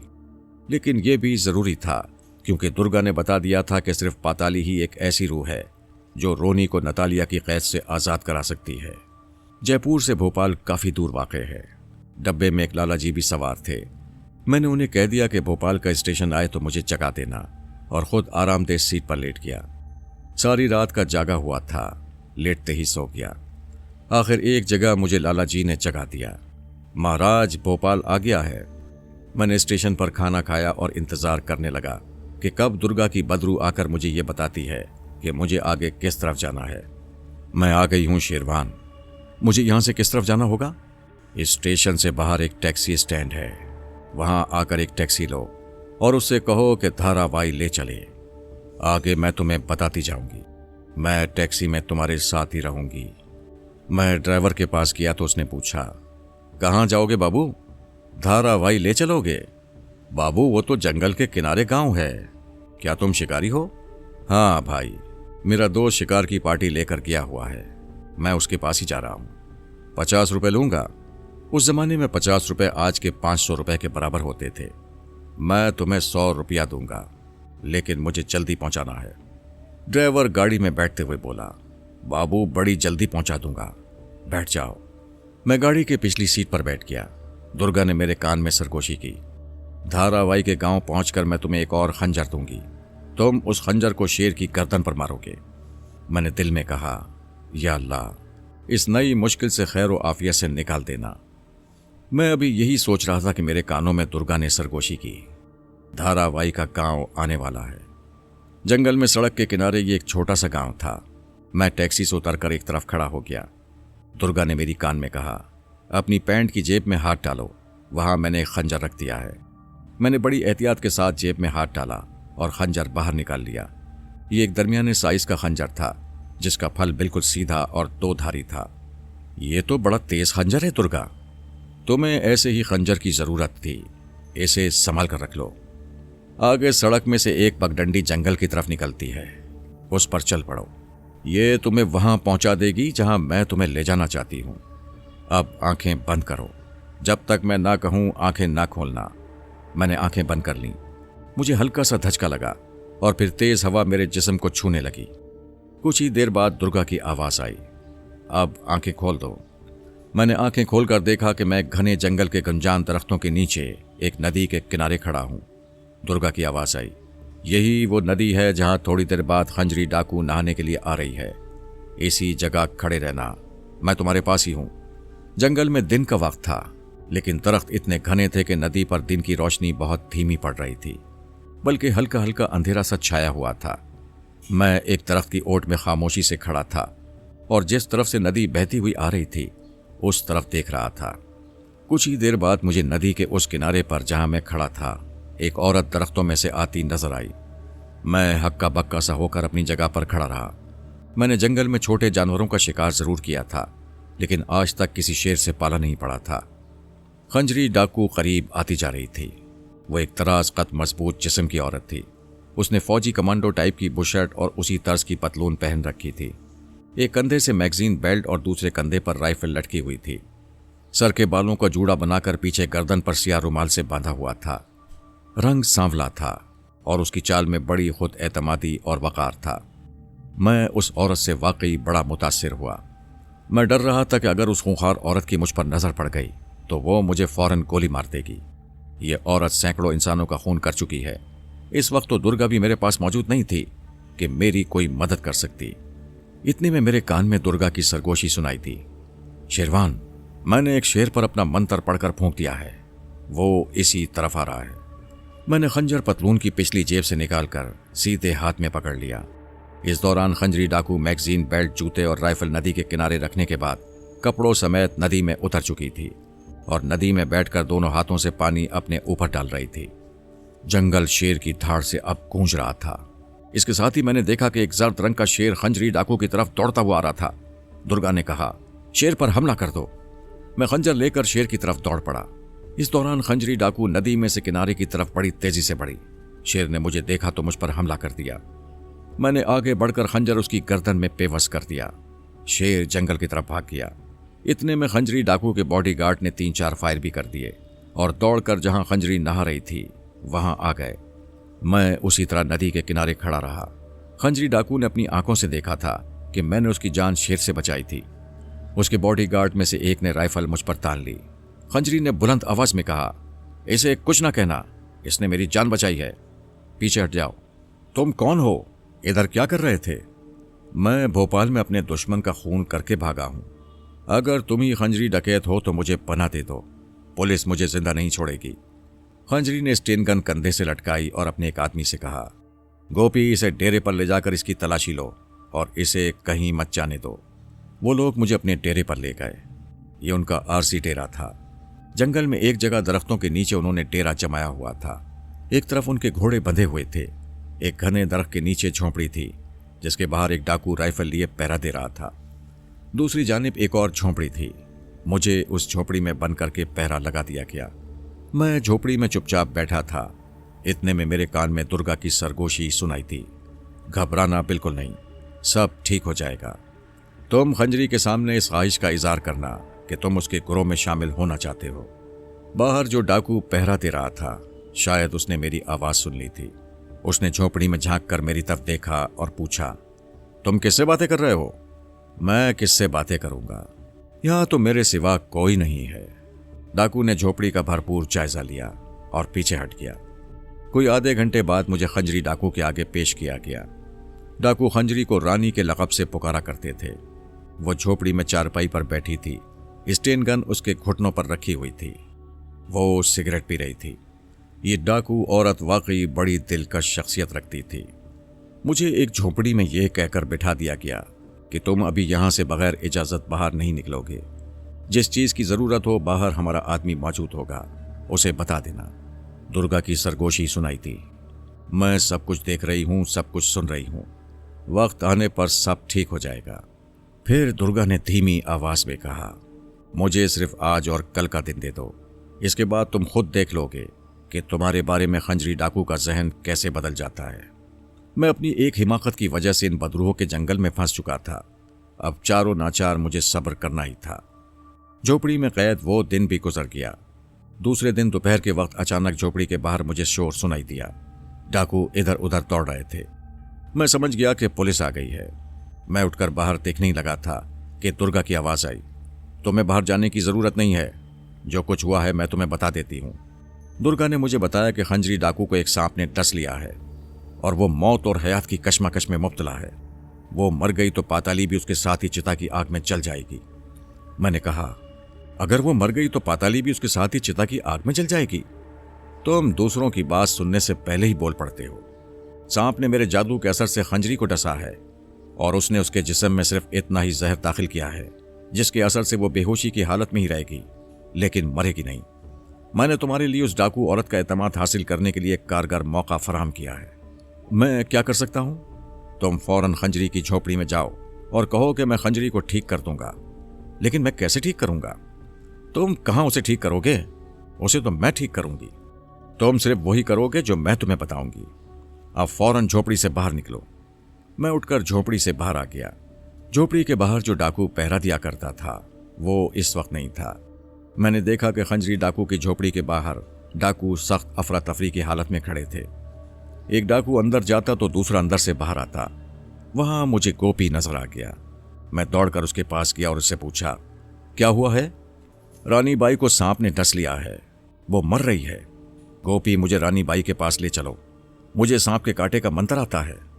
उसने एक लम्हे के लिए मेरी तरफ हैरानी से देखा और बोला, भगवान के लिए जल्दी से आ जाओ।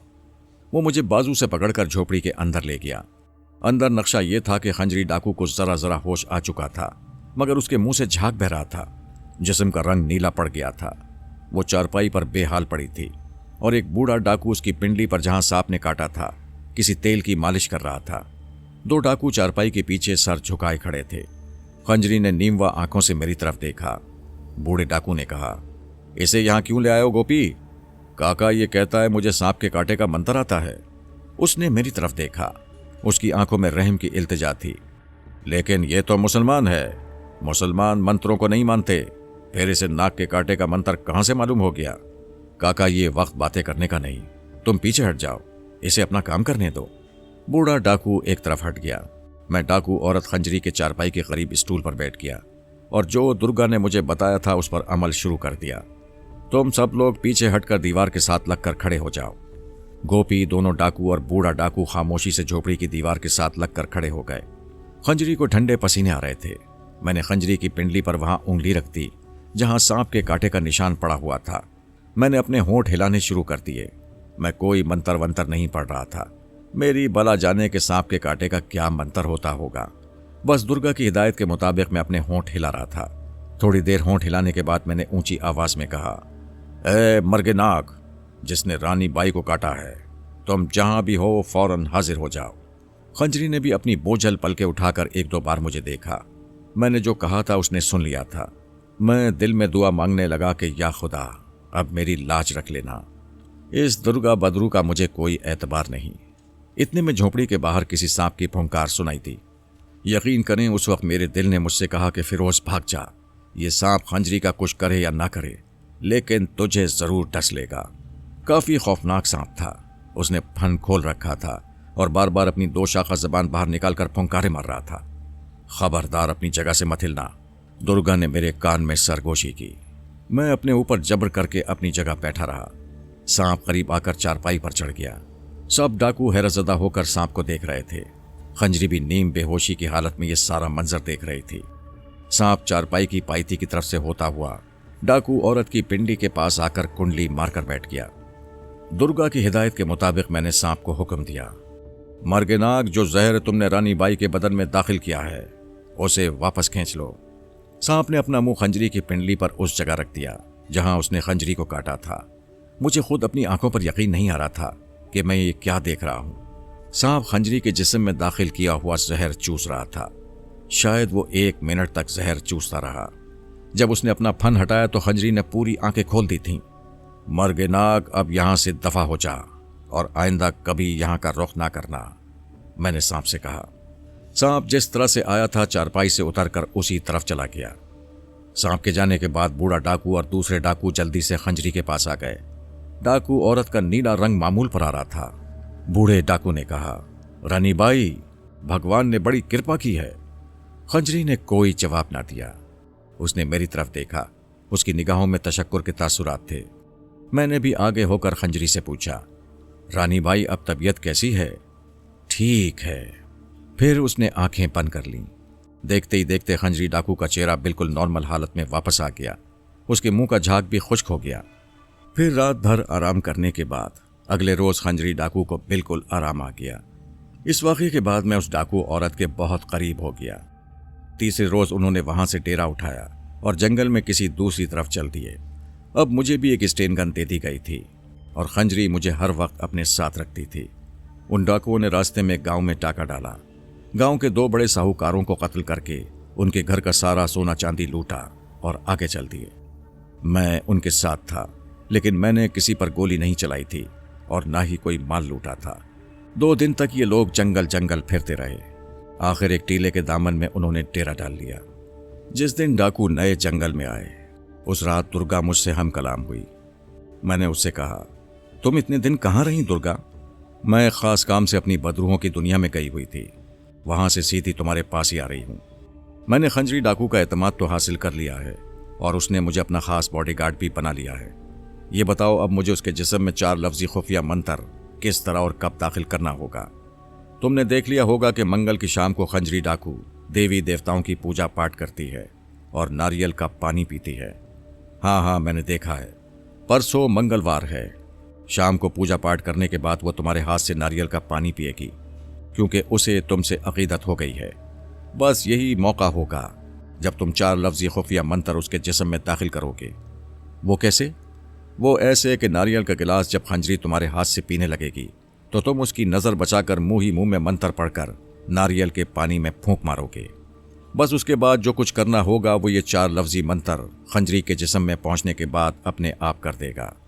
मैं बेचैनी से मंगल की शाम का इंतजार करने लगा। आखिर मंगल की शाम भी आ गई। खंजरी डाकू ने अपनी झोपड़ी के अंदर पूजा पाठ का इंतजाम किया और मुझे भी अपने पास बुला लिया। शेरवान, तुम मुसलमान हो, मैं जानती हूं तुम्हारे धर्म में ये चीजें नहीं हैं, मगर मैं तुमसे सिर्फ एक ख्वाहिश करूंगी कि इस बार तुम अपने हाथ से मुझे नारियल का पानी पिलाओ। मैं जानता था कि यह ख्याल उसके जहन में दुर्गा ने डाला है। मैंने कहा, रानी बाई, अगर तुम चाहती हो और ये तुम्हारी ख्वाहिश है तो मैं अपने हाथ से तुम्हें नारियल का पानी पिलाऊंगा, लेकिन मैं तुम्हारी पूजा पाठ की महफिल में शरीक नहीं होऊंगा। मैं बाहर ही रहूंगा। तुम जब नारियल का पानी पीने लगो तो मुझे बुला लेना। ये कहकर मैं झोपड़ी से निकल गया और बाहर दरख्त के नीचे चारपाई पर बैठ गया। अंदर पूजा पाठ शुरू हो गई।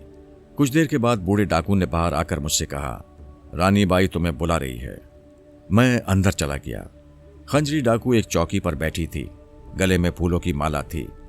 बूढ़े डाकू ने गिलास उठाकर मुझे दिया और कहा, बेटा, अब ये नारियल का पानी तुम रानी बाई को दे दो। जैसे ही नारियल के पानी का गिलास मेरे हाथ में आया, मैंने मुंह ही मुंह में मालिनी का 4 लफ्जी खतरनाक खुफिया मंत्र पढ़कर आहिस्ता से गिलास में फूंक दिया और गिलास खंजरी को थमा दिया। खंजरी डाकू ने गिलास मुंह से लगाया और सारा नारियल का पानी पी गई। मैं बड़े गौर से उसे देख रहा था। मेरा ख्याल था कि खुफिया मंत्र उसके जिस्म में चला गया है। अब खंजरी डाकू के अंदर से पाताली बाहर निकलकर मेरे सामने आ खड़ी होगी। लेकिन 1 मिनट 2 मिनट गुजर गए, कुछ भी ना हुआ। ऐसा लग रहा था कि जैसे खंजरी डाकू पर इस मंत्र का कोई असर नहीं हुआ। मैं सख्त मायूस हुआ। सबके सामने दुर्गा से बात भी नहीं कर सकता था। रानी बाई, मैं बाहर चलता हूं। और मैं उठकर बाहर आ गया। चंद कदमों के फासले पर एक चारपाई बिछी हुई थी। मैंने उस पर बैठते हुए कहा। दुर्गा? हाँ, मैं तुम्हारे ही पास हूं। मैंने मंत्र फूंक कर उसे पानी पिला दिया है। हाँ, मैं देख रही थी। मगर दुर्गा उस पर तो कोई असर नहीं हुआ, ना ही पाताली उसके अंदर से बाहर निकली। ये कोई बच्चों का खेल नहीं है। जो कुछ होगा अपने तरीके से होगा। पाताली उसके अंदर से आजाद होकर निकल आएगी ना। तुम देखते जाओ। एक बात का खास ध्यान रखना, अगर पाताली किसी रूप में आकर तुमसे कोई बात करेगी तो मैं वहां पर मौजूद होंगी, लेकिन ना मैं तुमसे कोई बात करूंगी ना मुझसे कोई तुम बात करना। ऐसा क्यों? तुम बहुत सवाल करते हो।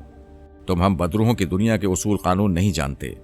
जैसा मैं कहती हूं बस तुम्हारे लिए उतना ही काफी है। आगे कोई सवाल ना किया करो। मैं कुछ देर के लिए यहां से जा रही हूं। और हवा का एक झोंका मुझे छूता हुआ गुजर गया। मैं समझ गया कि दुर्गा चली गई है। जब रात हो गई तो डाकुओं के डेरे में धीमी धीमी रोशनी वाली 3-4 लालटेनें रोशन कर दी गईं। ये लोग जंगल में जहां जाकर डेरा डालते थे वहां एक छोटी सी झोपड़ी खंजरी डाकू के लिए बना दी जाती थी। जब से इस डाकू औरत को मुझसे अकीदत हुई थी, वो खास तौर पर मेरे लिए भी एक अलग झोपड़ी बनवा दिया करती थी। इस डेरे पर भी मेरी छोटी सी कुटिया बना दी गई थी। रात को गोपी और खंजरी डाकू के साथ मैंने खाना खाया। खाने के दौरान मैं नजरें बचाकर खंजरी डाकू को देखता रहा कि उस पर मंत्र का कोई असर हुआ है या नहीं, लेकिन अभी तक मुझे यही लगता था कि कोई असर नहीं हुआ। वो बिल्कुल वैसी की वैसी ही थी।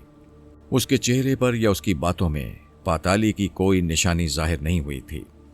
खाना खाने के बाद मैं अपनी कुटिया में आकर चारपाई पर लेट गया। मुझे नींद नहीं आ रही थी। रात गहरी होती जा रही थी। हर तरफ खामोशी छा गई थी। मैं चारपाई पर लेटा पहलू बदल रहा था और यही सोच रहा था कि खुदा जाने मुझे इन डाकुओं के साथ अभी कितने दिन और गुजारने पड़ेंगे। इतने में मुझे किसी के लिबास की सरसराहट सी सुनाई थी। मैंने चौंक कर इधर उधर देखा। फिर मुझे किसी के सांस लेने की आवाज आई। मैं जल्दी से उठकर बैठ गया। दुर्गा, क्या ये तुम हो? नहीं शेरवान, मैं हूं पाताली। मैंने बेताब होकर कहा। तुम कहां हो पाताली? तुम मेरे सामने क्यों नहीं आ रही हो? क्या तुम आजाद हो गई हो? नहीं, मैं अभी आजाद नहीं हूं। मैं अभी तक उस डाकू औरत के जिस्म में ही कैद हूं। फिर तुम उसके जिस्म से निकलकर यहां कैसे आ गई हो? ये मैं नहीं, ये मेरा साया है। मेरा जिस्म अभी तक डाकू औरत के जिस्म के अंदर ही है। लेकिन मैंने तो मालिनी का मंत्र खंजरी के जिस्म में दाखिल कर दिया था। पाताली ने ठंडी सांस भरकर कहा। शेरवान, मालिनी का मंत्र का असर आहिस्ता आहिस्ता आएगा। मैं तुम्हें सिर्फ यह कहने आई हूं कि तुम ये सोचकर उस औरत को छोड़कर ना चले जाना कि मालिनी के मंत्र ने कोई असर नहीं किया। ये सोच लेना कि तुम उस डाकू औरत को नहीं बल्कि मुझे छोड़कर चले जाओगे, और अगर तुम चले गए तो मैं कभी उस औरत के जिस्म से नहीं निकल सकूंगी। तुम फिक्र ना करो, मैं इस औरत के साथ ही रहूंगा। लेकिन आखिर तुम्हें आजाद होने में अब क्या रुकावट है? शेरवान, तुमको नतालिया के आसेब की ताकत का कुछ अंदाजा नहीं है। एक आम इंसान ये 4 लफ्जी मंत्र पढ़कर फूंके तो उसका असर कुछ और होता है, लेकिन जब एक आसेबी औरत ये मंत्र पढ़कर फूंकती है तो उसकी ताकत 4 गुना बढ़ जाती है। नतालिया के आसेब ने इस मंत्र के जरिए मुझे जबरदस्त तरीके से उस डाकू औरत के जिस्म में दाखिल कर दिया था कि मैं उसके खून में शामिल हो गई हूं। तुम्हारे मंत्र फूंकने के बाद जब नारियल का पानी उस औरत के जिस्म में दाखिल हुआ तो मुझे पहली बार ये मौका मिला कि मैं साया बनकर उसके जिस्म से बाहर आ सकती हूं, उस औरत के साथ रहना। बस अब मैं चाहती हूं। मेरा जिस्म जो डाकू औरत के जिस्म के अंदर है मुझे बुला रहा है। मुझे पाताली का गहरा सांस लेने की आवाज सुनाई थी। उसके बाद खामोशी छा गई। दूसरे ही लम्हे दुर्गा की आवाज आई। देख लिया तुमने? तुम्हारा फूंका हुआ मालिनी का मंत्र अपना काम कर रहा है, लेकिन इस तरह तो खुदा जाने पाताली को आजाद होते कितनी देर लग जाएगी। हाँ शेरवान, कुछ नहीं कहा जा सकता, मजबूरी है। इस मंत्र को कोई आम इंसान ही डाकू खंजरी के जिस्म में फूंक सकता था, और ये उस इंसान की मजबूरी थी कि उसके फूंकने से मंत्र की ताकत 4 गुना कम हो गई थी। अब जो कुछ होगा कम रफ्तार के साथ होगा। बस हमें धीरज से काम लेना पड़ेगा। जंगल के इस नए डेरे में हमें तीसरा दिन गुजर रहा था कि दोपहर के बाद अचानक जंगल के इर्द गिर्द फायरिंग के धमाके गूंजने लगे। डाकुओं ने डेरे में अफरा तफरी सी मचा दी। खंजरी डाकू फौरन अपनी झोपड़ी से निकल आई। उसने स्टेन गन पकड़ी हुई थी। चीख कर बोली, घबराओ नहीं, पुलिस के सिपाही हैं, हम इनकी लाशें गिरा देंगे। लेकिन ये सिर्फ पुलिस ही नहीं थी। पुलिस के साथ पैरामिलिट्री ट्रुप्स के तरबियत याफ्ता फौजी भी थे, और उन्होंने पूरी स्कीम बनाकर मशीन गनों और दस्ती बमों से हमला किया था। जब दस्ती बमों के धमाके भी सुनाई दिए तो गोपी ने खंजरी से कहा, रानीबाई, पुलिस के साथ फौज भी है। उस वक्त डाकुओं ने अपने डेरे के इर्द गिर्द पोजीशनें संभाल ली थीं, लेकिन पुलिस और फौज ने डाकुओं को अपने घेरे में ले लिया था और मशीन गनों की फायरिंग और दस्ती बमों के धमाकों में से घेरा तंग करते हुए आगे बढ़ रहे थे। मैं भी स्टेन गन लेकर पोजीशन संभालने के लिए एक तरफ को दौड़ा तो दुर्गा की आवाज आई, ये क्या कर रहे हो? चारों तरफ गोलियां चल रही हैं, मारे जाओगे। तो फिर मैं क्या करूं? फौरन पाताली की अंगूठी पहनकर गायब हो जाओ, इस तरह कम से कम तुम्हें गोली नहीं लगेगी। मैंने ऐसा ही किया, जेब से अंगूठी निकाली और पहन ली। अंगूठी पहनते ही मैं गायब हो गया। दुर्गा ने कहा, खामोशी से अपनी झोपड़ी के अंदर जाकर बैठ जाओ। मैं झोपड़ी में जाकर बैठ गया। जंगल गोलियों और दस्ती बमों के धमाकों से गूंज रहा था। ऐसा लग रहा था जैसे बाहर जंग लगी हुई है। मैंने एक लम्हे के लिए झोपड़े के बाहर निकलकर देखा। डाकुओं के पांव उखड़ चुके थे और वो भाग रहे थे। इसके थोड़ी ही देर बाद फौज और पुलिस गोलियां बरसाती वहां पहुंच गई। डाकुओं की लाशें गिरने लगी। मैं ये सब कुछ देख रहा था, लेकिन कोई पुलिस का सिपाही या फौजी मुझे नहीं देख सकता था। मेरे सामने फौजी और पुलिस ने एक पोजीशन पर हमला करके गोपी और खंजरी डाकू को पकड़ लिया। गोपी ने दोनों हाथ उठा रखे थे। खंजरी डाकू ने हाथ ऊपर नहीं उठाए थे, लेकिन उसने हथियार डाल दिए थे। फौज और पुलिस की भारी नफरी और उसके जदीद असले के सामने इन डाकुओं को शिकस्त हो गई थी। मैंने आहिस्ता से दुर्गा को मुखातिब करते हुए कहा, दुर्गा, क्या तुम मेरे पास ही हो? हाँ, मैं तुम्हारे ही पास हूं। ये क्या हो गया? ऐसा नहीं होना चाहिए था, लेकिन एक ना एक दिन तो होना ही था। ये लोग तो खंजरी डाकू के साथ पाताली को भी पकड़ कर ले गए हैं। हमें पाताली को बचाना होगा। घबराओ नहीं, हम पाताली को बचा लेंगे। तुम इस वक्त झोपड़ी में बैठो, मैं पता करती हूं कि पुलिस खंजरी डाकू को कहां ले गई है। दुर्गा चली गई और मैं झोपड़ी के बाहर एक उल्टी हुई चारपाई को सीधा करके उस पर बैठ गया और सोचने लगा कि मैं कौन था, क्या हो गया हूं। अल्लाह मेरे गुनाह मुआफ फरमा दे। मैं कुछ देर वहीं बैठा रहा, फिर सोचा कि उठकर नदी किनारे खूबसूरत चांदनी रात की सैर करता हूं। जब सुल्ताना बारादरी में नमूदार होगी तो उसके पास आ जाऊंगा। मैं बारादरी से उतरकर नदी की तरफ चला ही था तो मुझे दरख्तों में एक सफेद इंसानी हेवला दिखाई दिया। मैं वहीं रुक गया। सफेद साया आहिस्ता आहिस्ता मेरी तरफ बढ़ रहा था। अचानक मुझे एक ऐसी खुशबू महसूस हुई जो सुल्ताना की रूह की बख्शिश के बाद मुझे उसके सफेद लिबास में से आती। मैं समझ गया कि यह सुल्ताना के सिवा और कोई नहीं। मैं भी उसकी तरफ बढ़ा। वो सुल्ताना ही थी। उसके चेहरे पर चांदनी नूर बनकर छलक रही थी। वो मेरे पास आकर रुक गई और मुस्कुराते हुए बोली, शेरवान, अल्लाह की रज़ा और तुम्हारी कोशिशों से आखिर मुझे नतालिया के आसेब से रिहाई मिल ही गई। मैंने कहा, सुल्ताना, नतालिया का आसेब नतालिया को साथ लेकर हमेशा हमेशा के लिए जलकर भस्म हो चुका है। लेकिन सुल्ताना, अभी पुजारी रघु की बदरू हमारे पीछे लगी हुई है। शायद अब वो तुम्हारा तो कुछ ना बिगाड़ सकेगी, लेकिन मैं उसके फंदे में आ गया तो वो मुझे जिंदा नहीं छोड़ेगी। अल्लाह ने चाहा तो उस बदरू से भी तुम्हारा पीछा छूट जाएगा और फिर तुम एक नॉर्मल इंसान की तरह जिंदगी बसर करने लगोगे।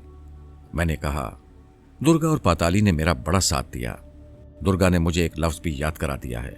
उसने कहा था कि इसे याद कर लो, और ये लफ्ज अगर तुम रघु की बदरू के सामने दोहराओगे तो उसका नाश हो जाएगा।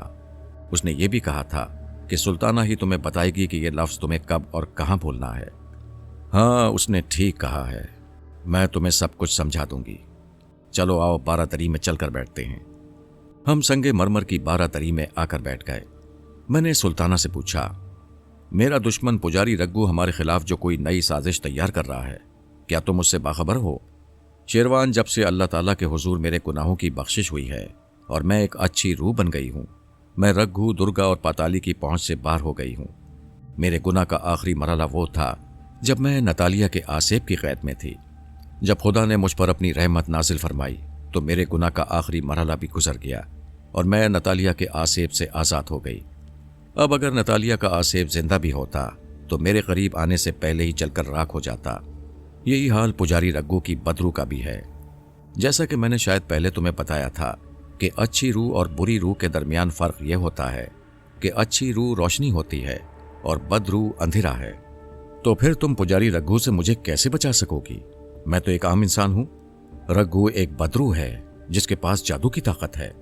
तुम्हारे पास ईमान की ताकत है जिसका मुकाबला दुनिया का बड़े से बड़ा और बुरे से बुरा जादूगर भी नहीं कर सकता। ईमान की ताकत के आगे कोई बदरू नहीं ठहर सकती। तुम खुदा पर भरोसा रखो और फिर तुम्हारी रहनुमाई को मैं तुम्हारे साथ हूं।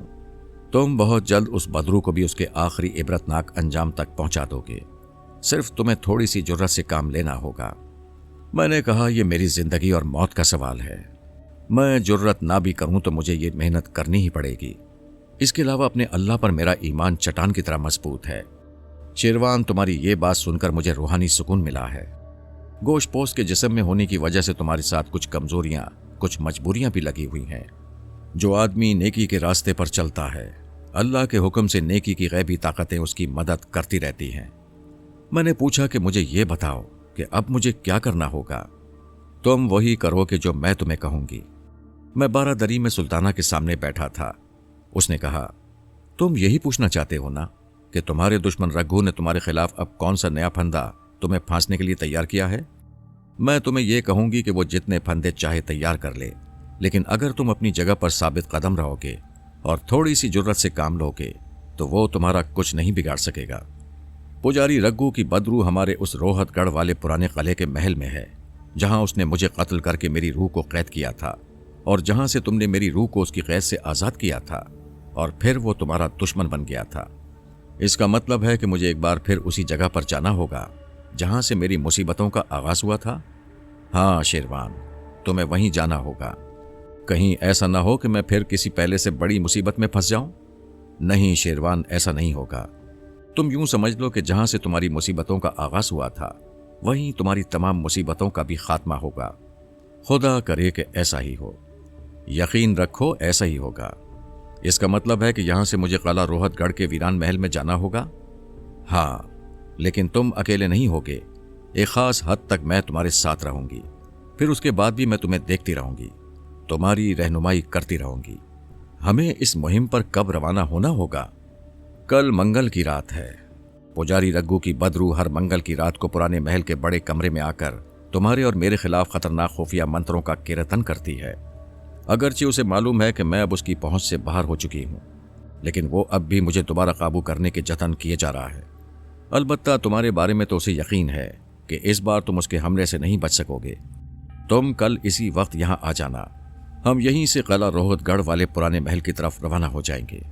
उसके बाद थोड़ी देर तक मैं सुल्ताना के पास बैठा रहा, फिर वहां से अपने ठिकाने पर आ गया। मुझे एक तशवीश सी लग गई थी, क्योंकि इससे पहले मेरा कभी किसी बदरू से आमने सामने का मुकाबला नहीं हुआ था। ये पहला मौका था कि मुझे एक बहुत ही खतरनाक बदरू के सामने जाना पड़ रहा था। अगरचे सुल्ताना ने मुझे हौसला देते हुए कहा था कि वो मेरे साथ होगी और मेरा दिल भी मजबूत था, लेकिन फिर भी इंसान कमजोर होता है, जान उसको प्यारी होती है। मैं सोचता कि अगर मुझसे जरा भी गफलत हो गई या ऐन वक्त पर सुल्ताना मेरी मदद को ना पहुंच सकी या दुर्गा का बताया हुआ तिलिस्मी लफ्ज कारगर साबित ना हुआ तो मैं तो मारा जाऊंगा। जब रात जरा गहरी हो गई तो मैं सुल्ताना से मिलने नदी किनारे वाली बारादरी की तरफ रवाना हो गया। सुल्ताना बारादरी में मेरे पहुंचने के फौरन बाद ही आ गई। कहने लगी, हमें वक्त जाया नहीं करना चाहिए और इसी वक्त किला रोहतगढ़ वाले महल की तरफ चल पड़ना चाहिए। सुल्ताना को अब मेरा हाथ पकड़कर मुझे साथ उड़ाने की जरूरत नहीं थी। मैं अपने आप परवास कर सकता था। चुनाचे हम दोनों दिल्ली की चांदनी रात में फजा में बुलंद होकर झांसी की तरफ रवाना हो गए। आपको याद होगा कि किला रोहतगढ़ झांसी से कुछ फासले पर रोहतगढ़ नामी स्टेशन से थोड़ी दूर जंगल में वाक़ है। हमें अपनी मंजिल पर पहुंचने में ज्यादा देर न लगी। जब हम रोहतगढ़ के कस्बे के ऊपर से गुजर रहे थे तो सुल्ताना कहने लगी, शेरवान, हम पुराने महल से कुछ फासले पर ही एक जगह जंगल में उतरेंगे। ठीक है, जैसी तुम्हारी मर्जी। रोहतगढ़ कस्बे की रेलवे लाइन के पार थोड़ी दूर आगे जाकर जंगल शुरू हो जाता था। चांदनी रात में हम जंगल के ऊपर से गुजर रहे थे। प्रवास करते करते सुल्ताना एक जगह नीचे उतरने लगी। मैं भी उसके साथ नीचे उतर पड़ा। वहां एक शिकस्ता खंडर की चार दीवारी बाकी रह गई थी। उस चार दीवारी के अंदर एक चबूतरा सा बना हुआ था। सुल्ताना उस चबूतरे पर बैठ गई और मुझे भी अपने साथ बिठा लिया। एक बात याद रखना, तुम अगर इस मुहिम में कामयाब हो गए तो तुम हमेशा हमेशा के लिए बदरूहों के अजाब से निजात हासिल कर लोगे। क्या तुम इसके लिए तैयार हो? सुल्ताना, मुझे तैयार होना ही पड़ रहा है। मेरे सामने दूसरा कोई रास्ता नहीं है। अल्लाह ने चाहा तो तुम कामयाब और सुरखरू होकर वापस आओगे। मुझे तुम पर पूरा एतमाद है। तुम महल के खुफिया रास्ते से अंदर होगे। ये खुफिया रास्ता तुमने देखा हुआ है। उसके बाद तुम महल की तारीक सीढ़ियां चढ़कर महल के बड़े कमरे की गैलरी में आ जाओगे। ये वही गैलरी है जहां से तुमने रघु पुजारी के हाथों मेरे कत्ल होने के पुराने मंजर को एक बार फिर उभरते देखा था। तुम्हें याद है ना? हाँ, मुझे याद है। सुल्ताना ने अपनी बात जारी रखते हुए कहा, तुम वहां उसी तरह छुपकर बैठ जाओगे जिस तरह तुम पहले दिन वहां छुपकर बैठे थे। तुम्हारे बाजू पर बंधा हुआ काले जादूगर का हड्डी वाला तावीज अपने तिलिस्मी असर से पुजारी रघु को तुम्हारी मौजूदगी का इल्म नहीं होने देगा। उस तिलिस्मी तावीज की वजह से पुजारी रघु तुम पर बराह रास्त हमला नहीं कर सकेगा। तो क्या मुझे रघु की बदरू पर हमला करना होगा? हाँ, तुम्हें रघु की बदरू पर हमला करना होगा, लेकिन दुर्गा ने जो तुम्हें लफ्ज सिखाया है वो हमला करने के फौरन बाद तुम्हें रघु की बदरू पर पड़कर फूंक देना होगा। उसके बाद तुम खुद देख लोगे कि क्या होता है। मैं दिल में डर रहा था। ऐसा खतरनाक काम मैंने जिंदगी में कभी नहीं किया था। मैंने फिर सुल्ताना से पूछा, रघु की बदरू पर मैं किस चीज से हमला करूंगा? मेरे पास तो कुछ भी नहीं है। तुम्हें किसी हथियार की जरूरत नहीं पड़ेगी। तुम दिल में कलमा-ए पाक का व्यर्थ करते हुए जब मैं तुम्हें कान में कुछ कहूंगी तो रघु की बदरू पर सामने से हमला करने के लिए बढ़ जाना, और जब मेरी तरफ से तुम्हें इशारा मिले तो तुम दुर्गा का बताया हुआ लफ्ज पढ़कर बदरू पर फूंक देना। यह बहुत जरूरी है। मैं बड़ी तवज्जो से सुल्ताना की एक एक बात को सुन रहा था। सुल्ताना मुझे अच्छी तरह से जब समझा चुकी और उसकी तसल्ली भी हो गई तो कहने लगी, अब तुम वीरान महल की तरफ रवाना हो जाओ। मैं इसी जगह बैठी तुम्हें देख रही हूं। मैंने अल्लाह का नाम लिया और चुपके से उठकर रोहतगढ़ के कदीम किले की जानिब चल पड़ा। वहां से किला थोड़े फासले पर ही था। उस किले में मैं पहले भी आ चुका था। मुझे उसके खुफिया रास्ते का भी पता था। मैं खामोशी और धड़कते हुए दिल के साथ जंगल के चुपचाप खड़े दरख्तों के नीचे से गुजरता रहा। दिल में खुदा से अपनी कामयाबी की दुआएं भी मांग रहा था। आखिर मुझे देव कामत पुराने किले की दीवार नजर आ गई। मैं दीवार के साथ साथ चलता उस जगह आ गया जहां से खुफिया रास्ता किले के अंदर वीरान महल को जाता था। ये रास्ता एक गार की शक्ल में था जिसका दहाना जंगली झाड़ियों में छुपा हुआ था। मैं झाड़ियों को हटाकर सुरंग में दाखिल हो गया। गार में दाखिल होने से पहले मैंने कलिमा पाक 5 मरतबा पढ़ लिया था। इस गार में आगे जाकर एक जीना ऊपर को जाता था जो महल के खुफिया कमरे में निकलता था। इस किस्म के खुफिया रास्ते शाही महलात में जरूर रखे जाते थे कि अगर दुश्मन की फौज महल में दाखिल हो जाए तो शाही खानदान के अफराद महल से फरार हो सकें। अब मैं खामोश बैठा पुजारी रघु की बदरू का इंतजार कर रहा था। अंधेरे वीरान कमरे में ऐसी खामोशी तारी थी कि मुझे अपने दिल की धड़कन सुनाई देने लगी थी। मुझे वहां बैठे आध घंटा ही गुजरा होगा कि कमरे में फड़फड़ाहट की आवाज सुनाई दी। मुझे एक सियाफाम बदरू नजर आई जो कमरे की फजा में इधर उधर उड़ते हुए जायजा ले रही थी। वो गायब थी लेकिन मुझे नजर आ रही थी। मेरे कान में सुल्ताना की धीमी सरगोशी की आवाज आई। उसने मेरे कान में कहा, शेरवान, सांस रोककर अपनी जगह साकित होकर बैठे रहना। ये पुजारी रघु की खास मुहाफिज बदरू है। इसे रघु ने यह मालूम करने के लिए पहले भेजा है कि वीरान महल में जाकर देखे कि किसी दुश्मन ने कोई जादू का अमल तो नहीं कर रखा। बिल्कुल साकित होकर बैठे रहो। मैंने सांस रोक लिया और जब सांस की जरूरत महसूस होती तो मैं बहुत ही आहिस्ता आहिस्ता सांस लेने लगता। मेरी निगाहें गैबी बदरू पर जमी हुई थी। वो बहुत बड़े चिमगादड़ की तरह कमरे की फजा में इधर उधर चक्कर लगा रही थी। मेरे कान में सुल्ताना की सरगोशी फिर सुनाई थी, शेरवान, किसी किस्म की हरकत ना करना, ये तुम्हें कुछ नहीं कह सकती। बदरू ने बड़े कमरे के मजीद 2-3 चक्कर काटे और गायब हो गई। वहां एक बार फिर सन्नाटा छा गया। इसके थोड़ी ही देर बाद बिल्कुल उस रोज की तरह पुजारी रघु की बदरू दाखिल हुई। पुजारी रघु एक कुर्सी पर बैठा हुआ था। 2 बदरूहों ने कुर्सी कंधों पर उठा रखी थी और वो कुछ मंत्र पढ़ते हुए आ रहे थे। चबूतरे के पास आकर उन्होंने कुर्सी फर्श पर रख दी। पुजारी रघु की बदरू को मैंने साफ पहचान लिया था। उसी तरह उसका सर मुंडा हुआ था, कानों में मुंदरियां थीं, जिस्म सिया लबादे में लिपटा हुआ था, हाथ में त्रिशूल था। पुजारी रघु ने कुर्सी से उतरकर चारों तरफ निगाह डाली।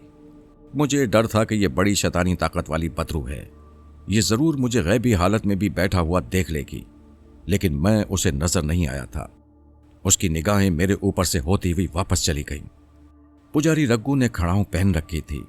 चबूतरे के पास आकर उसने खड़ाऊं को उतार दिया और चबूतरे पर चढ़कर आलती पालती मारकर बैठ गया।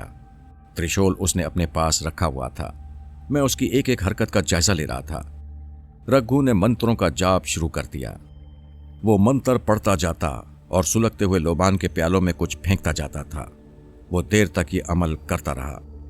फिर ऐसा हुआ कि शायद उसने फजा में मेरी बू महसूस कर ली थी या उसे उसके मंत्रों की वजह से एहसास हुआ था। पुजारी रघु मंत्र पढ़ते पढ़ते रुक गया। उसने ऊंची आवाज में कहा, यहां कोई जिंदा इंसान मौजूद है। एक बदरू जल्दी से सामने आ गई। महाराज, मैं कोना कोना देख कर गई थी, यहां किसी जिंदा इंसान की जरूरत नहीं कि दाखिल हो। पुजारी रघु ने बुलंद आवाज में कहा, मेरे मंत्र झूठ नहीं बोलते। उन्होंने मुझे बताया है कि यहां एक जिंदा इंसान मौजूद है, लेकिन वो गैबी हालत में है। ये कहकर पुजारी रघु उठ खड़ा हुआ। त्रिशूल उसने हाथ में पकड़ लिया और बोला, मैं खुद उस मलीज को तलाश कर लूंगा। मेरे कान में सुल्ताना की सरगोशी सुनाई थी, शेरवान अपनी जगह से उठकर छत के साथ लग जाओ, घबराना नहीं, रघु को तुम नजर नहीं आओगे। मैं उसी वक्त गैलरी से बुलंद होकर ऊपर छत के साथ लग गया। मैं नीचे देख रहा था। पुजारी रघु एकदम गायब हो गया, लेकिन मैं उसे देख सकता था। गायब होने के बाद वो कमरे की फजा में इधर उधर उड़ने लगा। वो पहली बदरू की तरह एक एक जगह को गौर से देख रहा था। कभी उड़कर एक कोने में जाता, कभी वहां से गोता लगाकर दूसरे कोने में चला जाता और फिर वहां से दूसरी तरफ निकल जाता। थोड़ी ही देर बाद वो इंसानी शक्ल में जाहिर हो गया और त्रिशूल को जोर से चबूतरे के फर्श पर मारते हुए बोला, मुझे मेरे दुश्मन मंत्रों का जाप करने से रोक रहे हैं, लेकिन वो कामयाब नहीं होंगे। मैं अपना कीर्तन, अपनी तपस्या जरूर पूरी करूंगा। उसने एक बार फिर मंत्र पढ़ने शुरू कर दिए। इतने में मेरे कानों में सुल्ताना की सरगोशी सुनाई दी, तुमने देख लिया कि पुजारी रघु को भी तुम नजर नहीं आए। अब जिस वक्त मैं कहूं बेखौफ होकर उस पर हमला कर देना।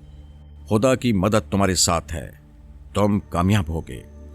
फिर सुल्ताना की एक और सरगोशी उभरी, अब नीचे उतरकर चबूतरे पर जाकर पुजारी रघु के बिल्कुल सामने जाकर खड़े हो जाओ।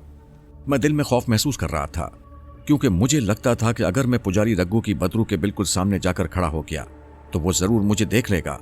मगर इस वक्त एक तरह से मैं सुल्ताना के कंट्रोल में था और वही मुझे गाइड भी कर रही थी। मैं आहिस्ता आहिस्ता छत से नीचे उतरने लगा, फिर चबूतरे के बिल्कुल ऊपर आ गया। उसके बाद चबूतरे पर जहां रघु बैठा मंत्रों का जाप कर रहा था, उसके बिल्कुल सामने 3 कदमों के फासले पर उतरकर खड़ा हो गया। मैं पुजारी रघु को देख रहा था। मुझे उसके मुंडे हुए सर पर पसीने के कतरे तक दिखाई दे रहे थे। मुझे लगा कि मैं मौत के सामने खड़ा हुआ हूं। मैंने दिल में कलमा पाक का व्यर्थ शुरू कर दिया। मेरा खोया हुआ यकीन और एतमाद वापस आ गया। मैं अपनी जगह पर कायम हो गया। अब मैं बड़ी बेताबी से इंतजार कर रहा था कि सुल्ताना मुझे रघु पर हमला करने का कब इशारा करती है। पुजारी रघु मंत्र पढ़ते पढ़ते एक बार फिर रुक गया। उसने आंखें खोलकर उस तरफ देखा जहां मैं खड़ा था। मुझे महसूस हुआ कि वो मुझे मेरी आंखों में आंखें डालकर देख रहा है। शायद इस सूरत हाल को सुल्ताना ने भी महसूस कर लिया था। अचानक पुजारी रघु ने गजबनाक होकर कहा, तुम मेरे दुश्मन। एन उसी वक्त मेरे कानों में सुल्ताना की सरगोशी सुनाई दी, शेरवान, मालिनी का शब्द पढ़कर इस पर फूंक दो। मैंने मालिनी का बताया हुआ लफ्ज दोहराया और जोर से पुजारी रघु की तरफ फूंक मार दी। मेरा ख्याल था कि पुजारी रघु एकदम जलकर राख हो जाएगा, लेकिन यह देखकर मैं हैरान रह गया कि मालिनी के बताए हुए शब्द ने पुजारी रघु पर कोई असर नहीं किया था। पुजारी रघु न सिर्फ यह कि मुझे देख चुका था, बल्कि उसने मुझे पहचान भी लिया था। उसके हलक से एक भयानक चीख निकली और उसने डरावनी आवाज में बदरूहों को हुक्म दिया, इस मलीज को पकड़ लो। ये कहकर पुजारी रघु ने त्रिशूल संभालकर कोई खुफिया मंत्र पढ़कर त्रिशूल से मुझ पर हमला कर दिया। मैं जल्दी से एक तरफ हो गया। मैं बहुत घबरा गया था। मुझे सिवाय खुदा के और किसी का ख्याल ना आया। मैंने फौरन औज़ु बिल्लाह पढ़कर बुलंद आवाज में कहा, या अल्लाह, मुझे शैतान से अपनी पनाह में रख। इन अल्फाज का मेरी जबान से निकलना था कि पुजारी रघु के जिस्म को आग लग गई। भड़कते शोलों ने उसके जिस्म को अपनी लपेट में ले लिया। वो चबूतरे पर चक्कर खाने लगा। उसके हलक से बड़ी डरावनी आवाजें निकलने लगी। ये देखकर उसकी गुलाम बदरूहें एक सेकंड में चीखती चिल्लाती गायब हो गईं। अब उस वीरान महल के कमरे में मैं था और पुजारी रघु की शोलों में लिपटी चक्कर खाती हुई बदरू थी। मेरे देखते ही देखते पुजारी रघु का जिस्म सियाह हड्डियों का पंजर बन गया। फिर हड्डियों का पंजर भी भस्म होकर राख बन गया। उसके बाद कमरे में हैबतनाक सन्नाटा तारी हो गया। मैंने देखा कि कमरा बिल्कुल खाली हो चुका था। ना बदरूहें थी, ना वो कुर्सी थी जिस पर बैठकर पुजारी रघु आया था, और ना चबूतरे पर सुलगते लोबान वाले प्याले ही थे। सब बलाएं दफा हो चुकी थीं। सुल्ताना की सरगोशी सुनाई थी, शेरवान, तुमने अल्लाह के कलाम पाक की मदद से बदी के एक शैतानी ताकत को जड़ से उखाड़ कर फेंक दिया है। मैंने कहा, अब तो मैं बोल सकता हूं ना? हाँ हाँ कहो, क्या कहना चाहते हो? मैं तुम्हारे पास वापस आ रहा हूं। फिर मैं उस मनहूस महल में से निकलकर जंगल के दरख्तों के ऊपर से होता हुआ सुल्ताना के पास आ गया। वो खंडर की चार दीवारी से बाहर निकलकर मेरा इंतजार कर रही थी। शेरवान, जब मालिनी के शब्द ने रघु पर कोई असर ना किया तो मैं डर गई थी। अब शैतान सिफत रघु कुछ भी कर सकता था, लेकिन ऐन वक्त पर तुमने जो कुछ पढ़ा, उस कलाम ने तुम्हें अपनी पनाह में ले लिया। सुल्ताना, अब तो सारी बदरूहों से हमारा और ख़ास तौर पर मेरा पीछा छूट चुका है। क्या अब कोई बला बाकी है? नहीं शेरवान, अब सारी बलाएं दफ़ा हो चुकी हैं। खुदा ने तुम्हारी और मेरी गलतियां और कसूर बख्श दिए हैं। अब हमें वापस चले जाना चाहिए। ये जगह हमारे लिए ठीक नहीं। उसी वक्त हम रोहतगढ़ के जंगल से परवास करके दिल्ली की समत रवाना हो गए। रात का पिछला पहर शुरू हो गया था जब हम मुगलिया मस्जिद के पीछे नदी किनारे 12 दरी में आ गए। सुल्ताना, अब मैं वापस अपने वतन पाकिस्तान जाना चाहता हूं ताकि वहां जाकर एक नई जिंदगी शुरू कर सकूं। शेरवान, अब मुझे भी तुमसे जुदा होना होगा। मैं सिर्फ तुम्हारी खातिर यहां ठहर गई थी, लेकिन मैं तुम्हें तुम्हारे मुल्क पहुंचाने के बाद नेक रूहों की दुनिया में जाऊंगी, क्योंकि तुम अकेले अपने मुल्क नहीं पहुंच सकोगे। मैंने कहा, मैं गायब होकर हवा में उड़ता हुआ अपने मुल्क पहुंच जाऊंगा? सुल्ताना ने मुस्कुराते हुए कहा, बदरूहों का तिलिस्म टूट चुका है शेरवान। सूरज की पहली किरण के साथ पाताली की अंगूठी का असर भी खत्म हो जाएगा और तुम अपने आप जाहिर हो जाओगे। फिर ना गायब हो सकोगे और ना हवा में उड़ सकोगे। इसी तरह काले जादूगर की हड्डी जो तुमने अपने बाजू पर बांध रखी है, उसका तिलिस्म भी खत्म हो जाएगा। मैंने खुश होकर कहा, सुल्ताना, इन लानतों से मेरा भी पीछा छूट जाएगा। मैं अब एक नॉर्मल मुसलमान की हैसियत से जिंदगी बसर करना चाहता हूं। हाँ, तुम्हारा फैसला ठीक है, लेकिन रात ढलने लगी है। मैं चाहती हूं कि इससे पहले तुम गैबी हालत से जाहिर होकर इंसानी शक्ल में वापस आ जाओ। फिर मैं तुम्हें तुम्हारे मुल्क पहुंचा दूंगी। मैंने सुल्ताना का हाथ थाम लिया। अब अपनी आंखें बंद कर लो। मैंने ऐसा ही किया। हवा का तेज झोंका मेरे जिस्म को छूकर गुजर गया। कुछ ही देर के बाद सुल्ताना ने मुझे आंखें खोल देने को कहा। मैंने आंखें खोल दी। मैं खूबसूरत 4 मीनारों वाली एक मुगलिया इमारत के पास खड़ा था। मेरे करीब ही सुल्ताना मौजूद थी। फिर पूछने लगी, तुमने इस इमारत को नहीं पहचाना? मैंने इमारत को गौर से देखा और खुश होकर कहा, हाँ, ये तो मुझे मकबरा जहांगीर लगता है। इसका मतलब है कि मैं अपने मुल्क में पहुंच गया हूं। ये शहर लाहौर है। सुल्ताना मुस्कुराने लगी। हाँ फिरोज, तुम अपने शहर में जहांगीर मकबरे में हो। मैंने ताज्जुब के साथ सुल्ताना से पूछा, तुमने पहली बार मुझे मेरे असली नाम फिरोज से बुलाया है? पहले हमेशा मुझे शेरवान के नाम से पुकारा था। ये तब्दीली कैसे हुई? फिरोज, शेरवान एक ख्वाब था। वो ख्वाब टूट चुका है। कुछ देर के बाद मैं भी तुमसे हमेशा हमेशा के लिए जुदा हो जाऊंगी। मुझे भी एक ख्वाब समझकर भुला देना।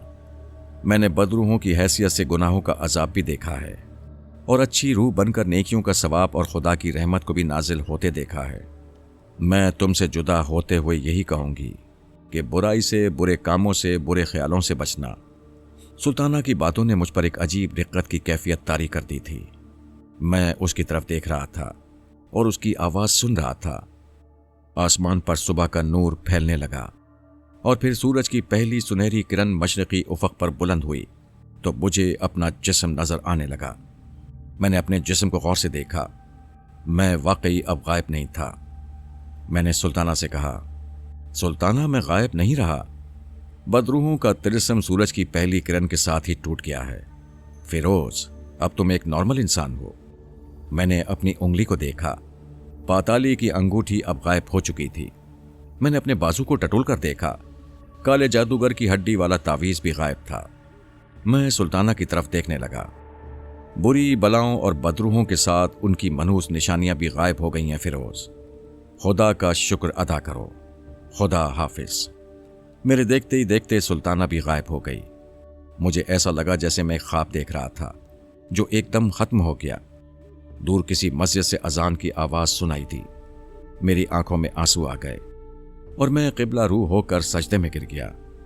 उसके बाद मेरी जिंदगी बिल्कुल ही बदल गई। सुल्ताना की नेक रूह ने जो मुझे नसीहतें की थीं, मैंने उन पर अमल करना शुरू कर दिया। मैं पांचों वक्त नमाज पढ़ने लगा। कोई बुरा ख्याल जहन में आ जाए तो उसे फौरन औज़ु बिल्लाह पढ़कर जहन से निकाल देता हूँ। कभी किसी बात पर गुस्सा नहीं करता। कोई मेरा दिल दुखाए तो मैं उसे मुआफ़ कर देता हूँ। मैं अपनी मेहनत की कमाई से बाजार से दाल रोटी खरीद कर खा लेता हूँ और हर लम्हे खुदा का शुक्र अदा करता हूँ। जिन भयानक वाक़यात से मैं गुजर चुका हूँ उन्हें मैंने अपने जहन से भी भुला दिया है। मैं गरीबी की ज़िंदगी बसर कर रहा हूँ, लेकिन मेरा दिल अल्लाह के खौफ और खल्क़ खुदा की मोहब्बत से लबरेज है। यही मेरी सबसे बड़ी दौलत है। ये वो दौलत है जो कम नहीं होती, बल्कि जितनी खर्च करो उतनी बढ़ती जाती है। जिसे ये दौलत मिल जाए उसे और क्या चाहिए। यहाँ उस शख्स की कहानी ख़त्म होती है। मेरे पुरजोर इसरार के बावजूद उस शख्स ने मुझे ये नहीं बताया कि वो कहाँ रहता है। मुझे अपनी दास्तान सुनाकर वो चला गया। इसके बाद उससे मेरी फिर कभी मुलाकात ना हो सकी। शायद वो ये शहर छोड़कर किसी और दूसरे शहर में चला गया था।